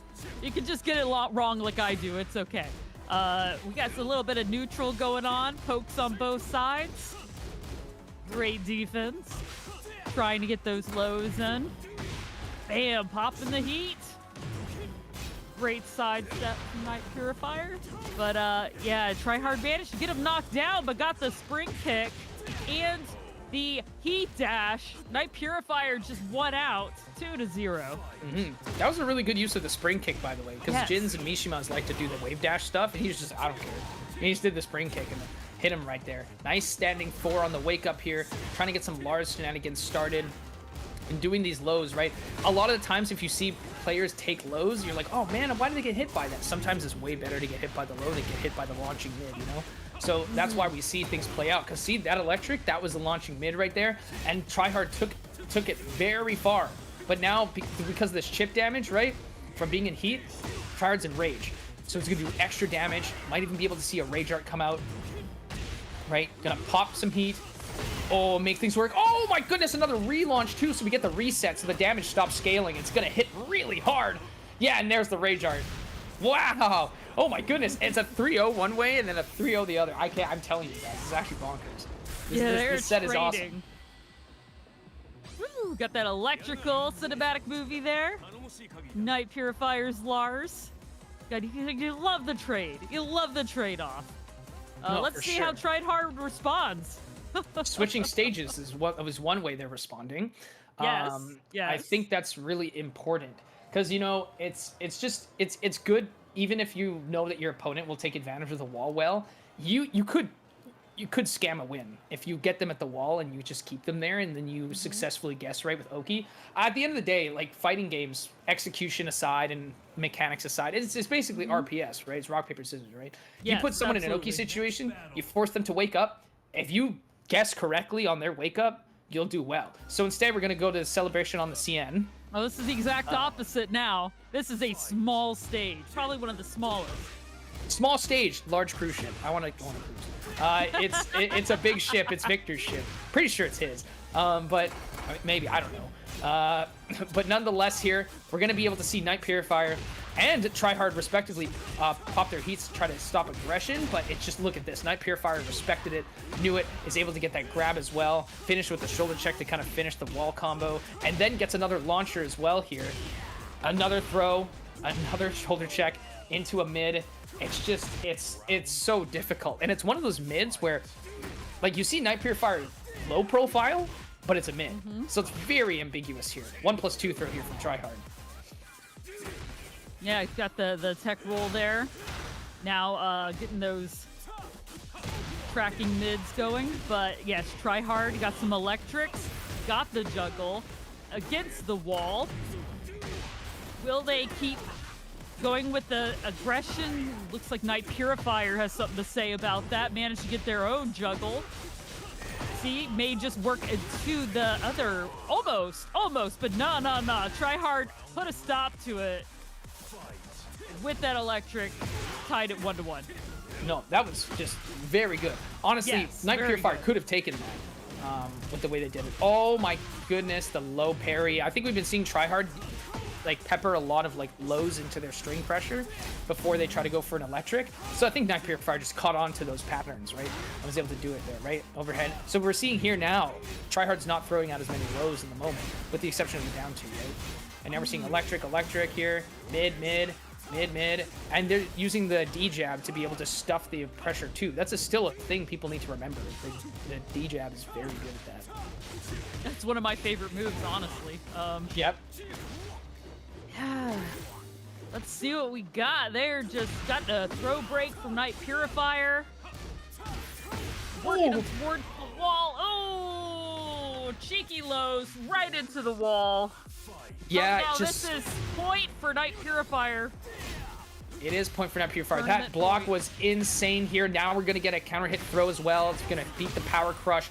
The heat... oh, no, that's not a heat smash. My bad. That move is also going to beat it. In a blink of an eye, Tryhard's health is so low. They're still able to get a connection, though. There's still life. There's still life. The IV is still connected. You know, it's tough. Oh, and then the spring kick, ill-used. It's going to be able to allow Tryhard to continue things. No one's got heat at this moment. It's just raw aggression, raw power, but okay, there it is. That attack is just going to be able to do it. Kind of like an anticlimactic finish in that raw instance, in that moment. But that entire thing was amazing. That was amazing. Amazing. Yes, that is tournament point for Night Purifier. Oh man, that was such a great match. No, absolutely. great Like, match. this is the quality of Tekken gameplay that you'll come to find when you like partake in or watch, spectate No Frames Given here by Mid-Tier Summit. You get to see plays like that. So shout outs to Tryhard, who tried really hard. I can't believe I said that. To really take first place here, to take that Maturino pot. But consider that Maturino pot, I don't know exactly how it's distributed, but it's not just for first place. For the players who made their way up the top 8, you know, they fought hard for it. And it's more substantial than any of the other prize pools we've experienced for No Frames Given for Tekken 8. So that was really, really amazing. And of course, big, humongous shout outs to Night Purifier, showing a mastery of a multitude of characters. And on top of that, just coming out on top, showing what they're made of, being resilient, adapting to all kinds of opponents, adapting to character choices with their own characters. It was just, it was a treat to watch, a treat to see. So we thank you for doing so well today and playing the best you did. So shout outs to that as well. I And believe then, yeah, it's top 3. Yes. top 3. Yes. Okay, so top 3. So Top good. 3 pays out. that- Yes, correct. Nice. Okay, So top 3 that, payout. that does mean there that Tryhard, of course, was part of it. And of course, when you check bracket, you can also see that the Power also was able to, like, be part of that as well. That was the Asuka. So very awesome stuff. Everyone played well. We had a very sizable bracket with 20 attendees here for No Frames Given 5. Brought to you guys by us at Mid-Tier Summit with Matcherino support. It was so great to see you all. If Toma's disembodied voice doesn't tell me I need to say anything else, all I'm going to say was... I was just gonna say, first off, thank you to everyone that's here, that Okay. participated and everything like that. What I want to say though, is that Lobs and I are gonna be here next week, same time, same channel. We're also gonna be multi-streaming too. So also try to sub to our YouTube as well. We're gonna try to get that started up, but we are gonna be doing No Frames Given on October 24th. It is our 6th edition. We're going to be doing Street Fighter 6. We will have a Matcherino. It will have a pot. Hopefully, it will get as much as what we had today. But if Lobs, if we remember that this also is a pretty big bracket. It's like at least 16 or 17 the last time we had this. Yes. So yeah, Lobs, like, yeah, what do you think? Like, I can't wait for this, to be honest with you. But Oh, I've been shouting it out all night. No, I think our Street Fighter 6 nights are great here. We always have a lot of competitors and very aggressive rounds, honestly. yeah, very much. No, it's always a good time here at No Frames Given. I think both Tekken 8 and Street Fighter 6 go just... I love our show. Yeah. I think it's going really well so far, and I'm having an amazing time here. And I just hope you guys are too. Yeah. And just before I let them sign it off, I personally want to again thank Labrilla and Pride for their commentary prowess and keeping the show going. I also want to thank 5-4, DistroPick in the back end, in the background, keep making sure the show in the back on the tournament side is doing very well. This is a big team operation that we're able to get all of this done. Like, yeah, I might be just pressing a couple buttons, but again, you guys are the ones that actually makes this show, all 4 of you. So I want to say thank you from the bottom of my heart. You guys did a great job, so thank you. Sign us off, guys. Absolutely. You're Yeah. welcome. Toma's pressing all the buttons, but you guys are also pressing all the buttons to go as far as you did today. But yeah, no, it is a big team operation. We support it. It's amazing. We appreciate all you guys coming through. So I'm Pride. I'm at Pride Live. That's my Twitch. You can also find me at Pride Brendan on Twitter. My overlays and stuff, we're getting them all redone. I'm really excited for that. So you can stay tuned for that. But speaking of streams, if you want to catch another awesome stream, boop. Hey, I am Lobrilla. I stream about 4 days a week. I like to do arcade classics. I'm both a retro and a modern and retro fighting game streamer. I love these games. I love to talk about them, learn about them, and I'll play any of them, really. So, yeah. It's awesome. So once again,